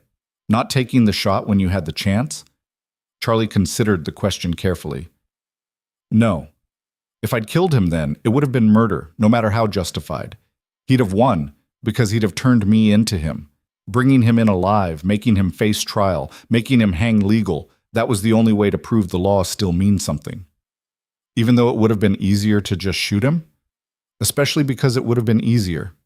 Charlie stopped walking, looking up at the stars scattered across the night sky like diamonds on black velvet. The law's not about what's easy. It's about what's right. And sometimes those are very different things. Tucker said something similar. Said being a lawman means choosing the hard path every single day. Tucker's a smart man. They continued their rounds in comfortable silence, 2 deputies keeping watch over a sleeping town, and Charlie felt something he hadn't felt in 15 years. Peace. Not complete, not perfect, but real. A month after their return, a telegram arrived for Charlie. It was from Judge Marcus Thornton. The message was simple. Emily has enrolled in medical school in Philadelphia. Says she wants to help people the way you helped her. Wanted you to know. Thank you for giving me my daughter back. M. Thornton. Charlie folded the telegram carefully and put it in his pocket, a small reminder that sometimes the job actually saved people instead of just catching killers. Another telegram came 2 weeks later, this one from Sarah Kendrick. Took the teaching position. 20 students, all terrors, all wonderful. Some days the anger comes back, but then a child learns to read and it gets quieter. Thank you for reminding me how to live. S.K. Charlie showed that one to Eli, who smiled his first real smile since the beating. You think she'll be all right? Eli asked. I think she's got a chance now. That's more than she had before. The seasons turned. Summer faded into autumn, painting the mountains in shades of gold and crimson. Charlie found himself thinking about Wade less and less, the obsession that had driven him for 15 years finally loosening its grip. One crisp October morning, Charlie was cleaning his guns in the sheriff's office when a young woman walked in. She wore traveling clothes and carried herself with the confidence of someone who'd learned hard lessons and survived them. It took Charlie a moment to recognize Caitlin McRae. Miss McRae, he said, standing, this is a surprise. I hope it's a pleasant one. Caitlin smiled, and it reached her eyes this time. I wanted to see you before I left for Denver. Denver. I've been accepted to the University of Denver's law program, one of only 3 women in the class. Her smile widened. Turns out being kidnapped and testifying in a major trial looks good on an application. Who knew? Charlie felt genuine pleasure at the news. That's wonderful. Your father must be horrified. Disowned me, actually. Cut me off completely. She didn't look particularly bothered by this. But an anonymous donor paid my tuition in full. The university won't say who, but I have my suspicions. Oh? Judge Thornton was quite grateful that you saved his daughter, and he mentioned that he'd like to see more women in the legal profession. Caitlin's eyes sparkled. Funny how that worked out. Funny indeed. Anyway, I wanted to thank you again for showing me that there are men in this world who keep their word, who choose right over easy, who actually believe the law means something. She extended her hand. I'm going to be one of those people too. A lawyer who fights for justice, not just money. Charlie shook her hand, feeling pride swell in his chest. You'll be a damn good one, Miss McRae. I intend to be. She turned to leave, then paused at the door.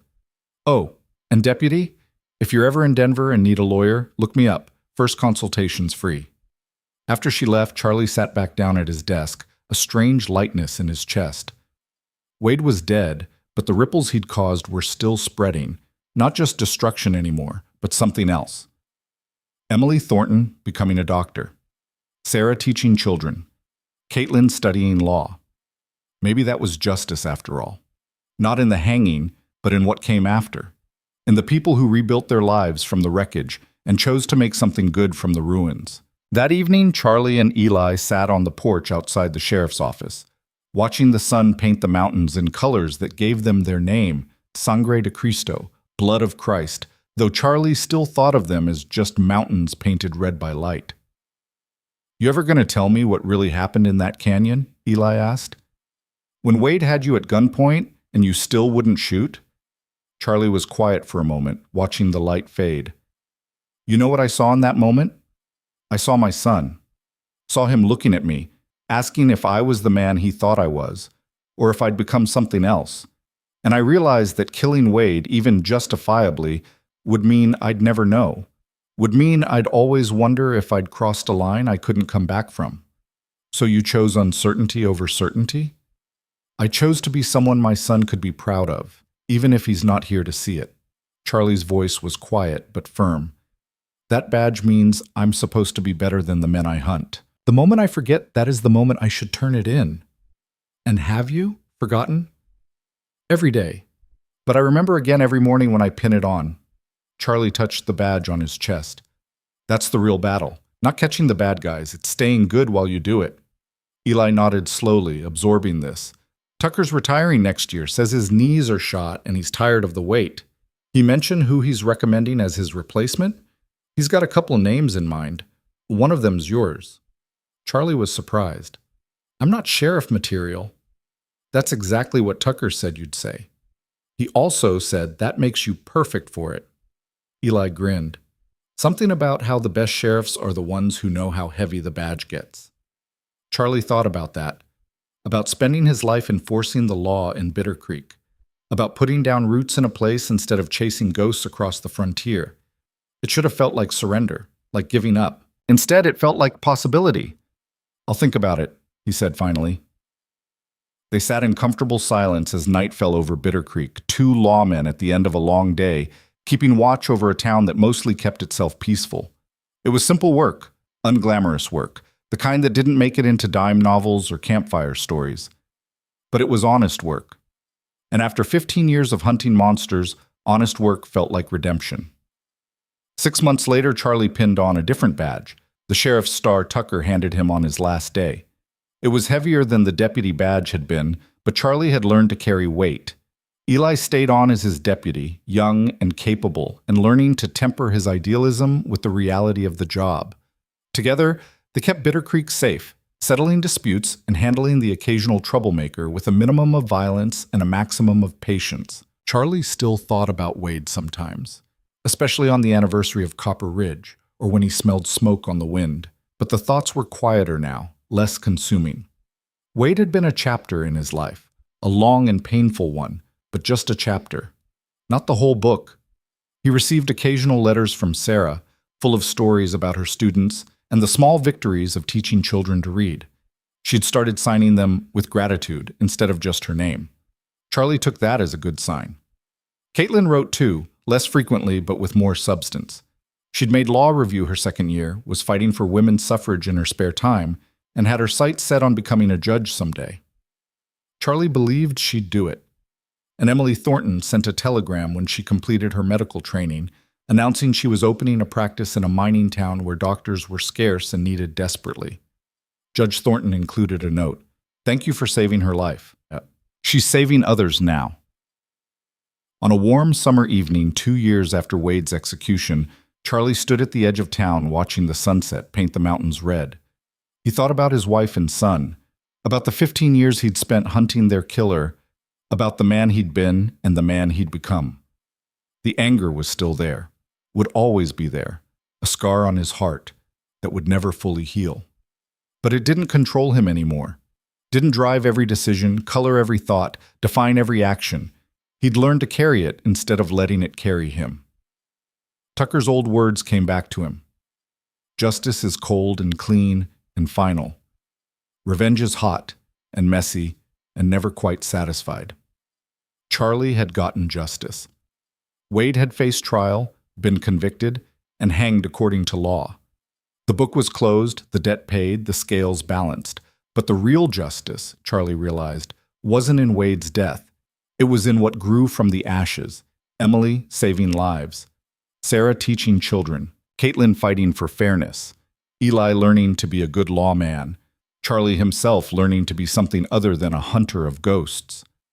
That was the justice that mattered.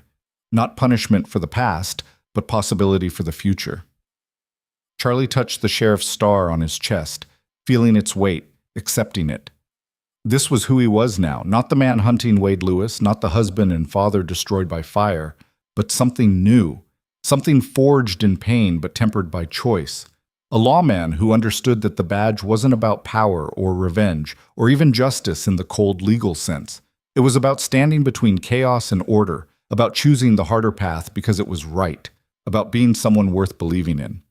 Behind him, the town of Bittercreek settled into evening, families gathering for dinner, children playing their last games before bedtime, merchants closing their shops. Normal life, peaceful life, the kind his son would never have, but the kind Charlie could protect for others. He turned away from the mountains and their memories, walking back toward town, toward his office, toward tomorrow's small duties and quiet victories. The hunt was over. The ghosts were finally laid to rest. And Charlie Syringa, once consumed by rage and revenge, had finally found what he'd been searching for all along. Not peace, exactly, but something close enough. A reason to keep carrying the badge. A purpose beyond vengeance. A life worth living, even with the scars. The frontier night settled over Bittercreek like a blessing, and Charlie walked into it with his head high and his conscience clear, ready for whatever came next. Because that's what lawmen did.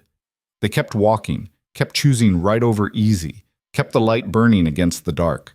And sometimes, if they were very lucky, they found redemption in the simple act of doing their job.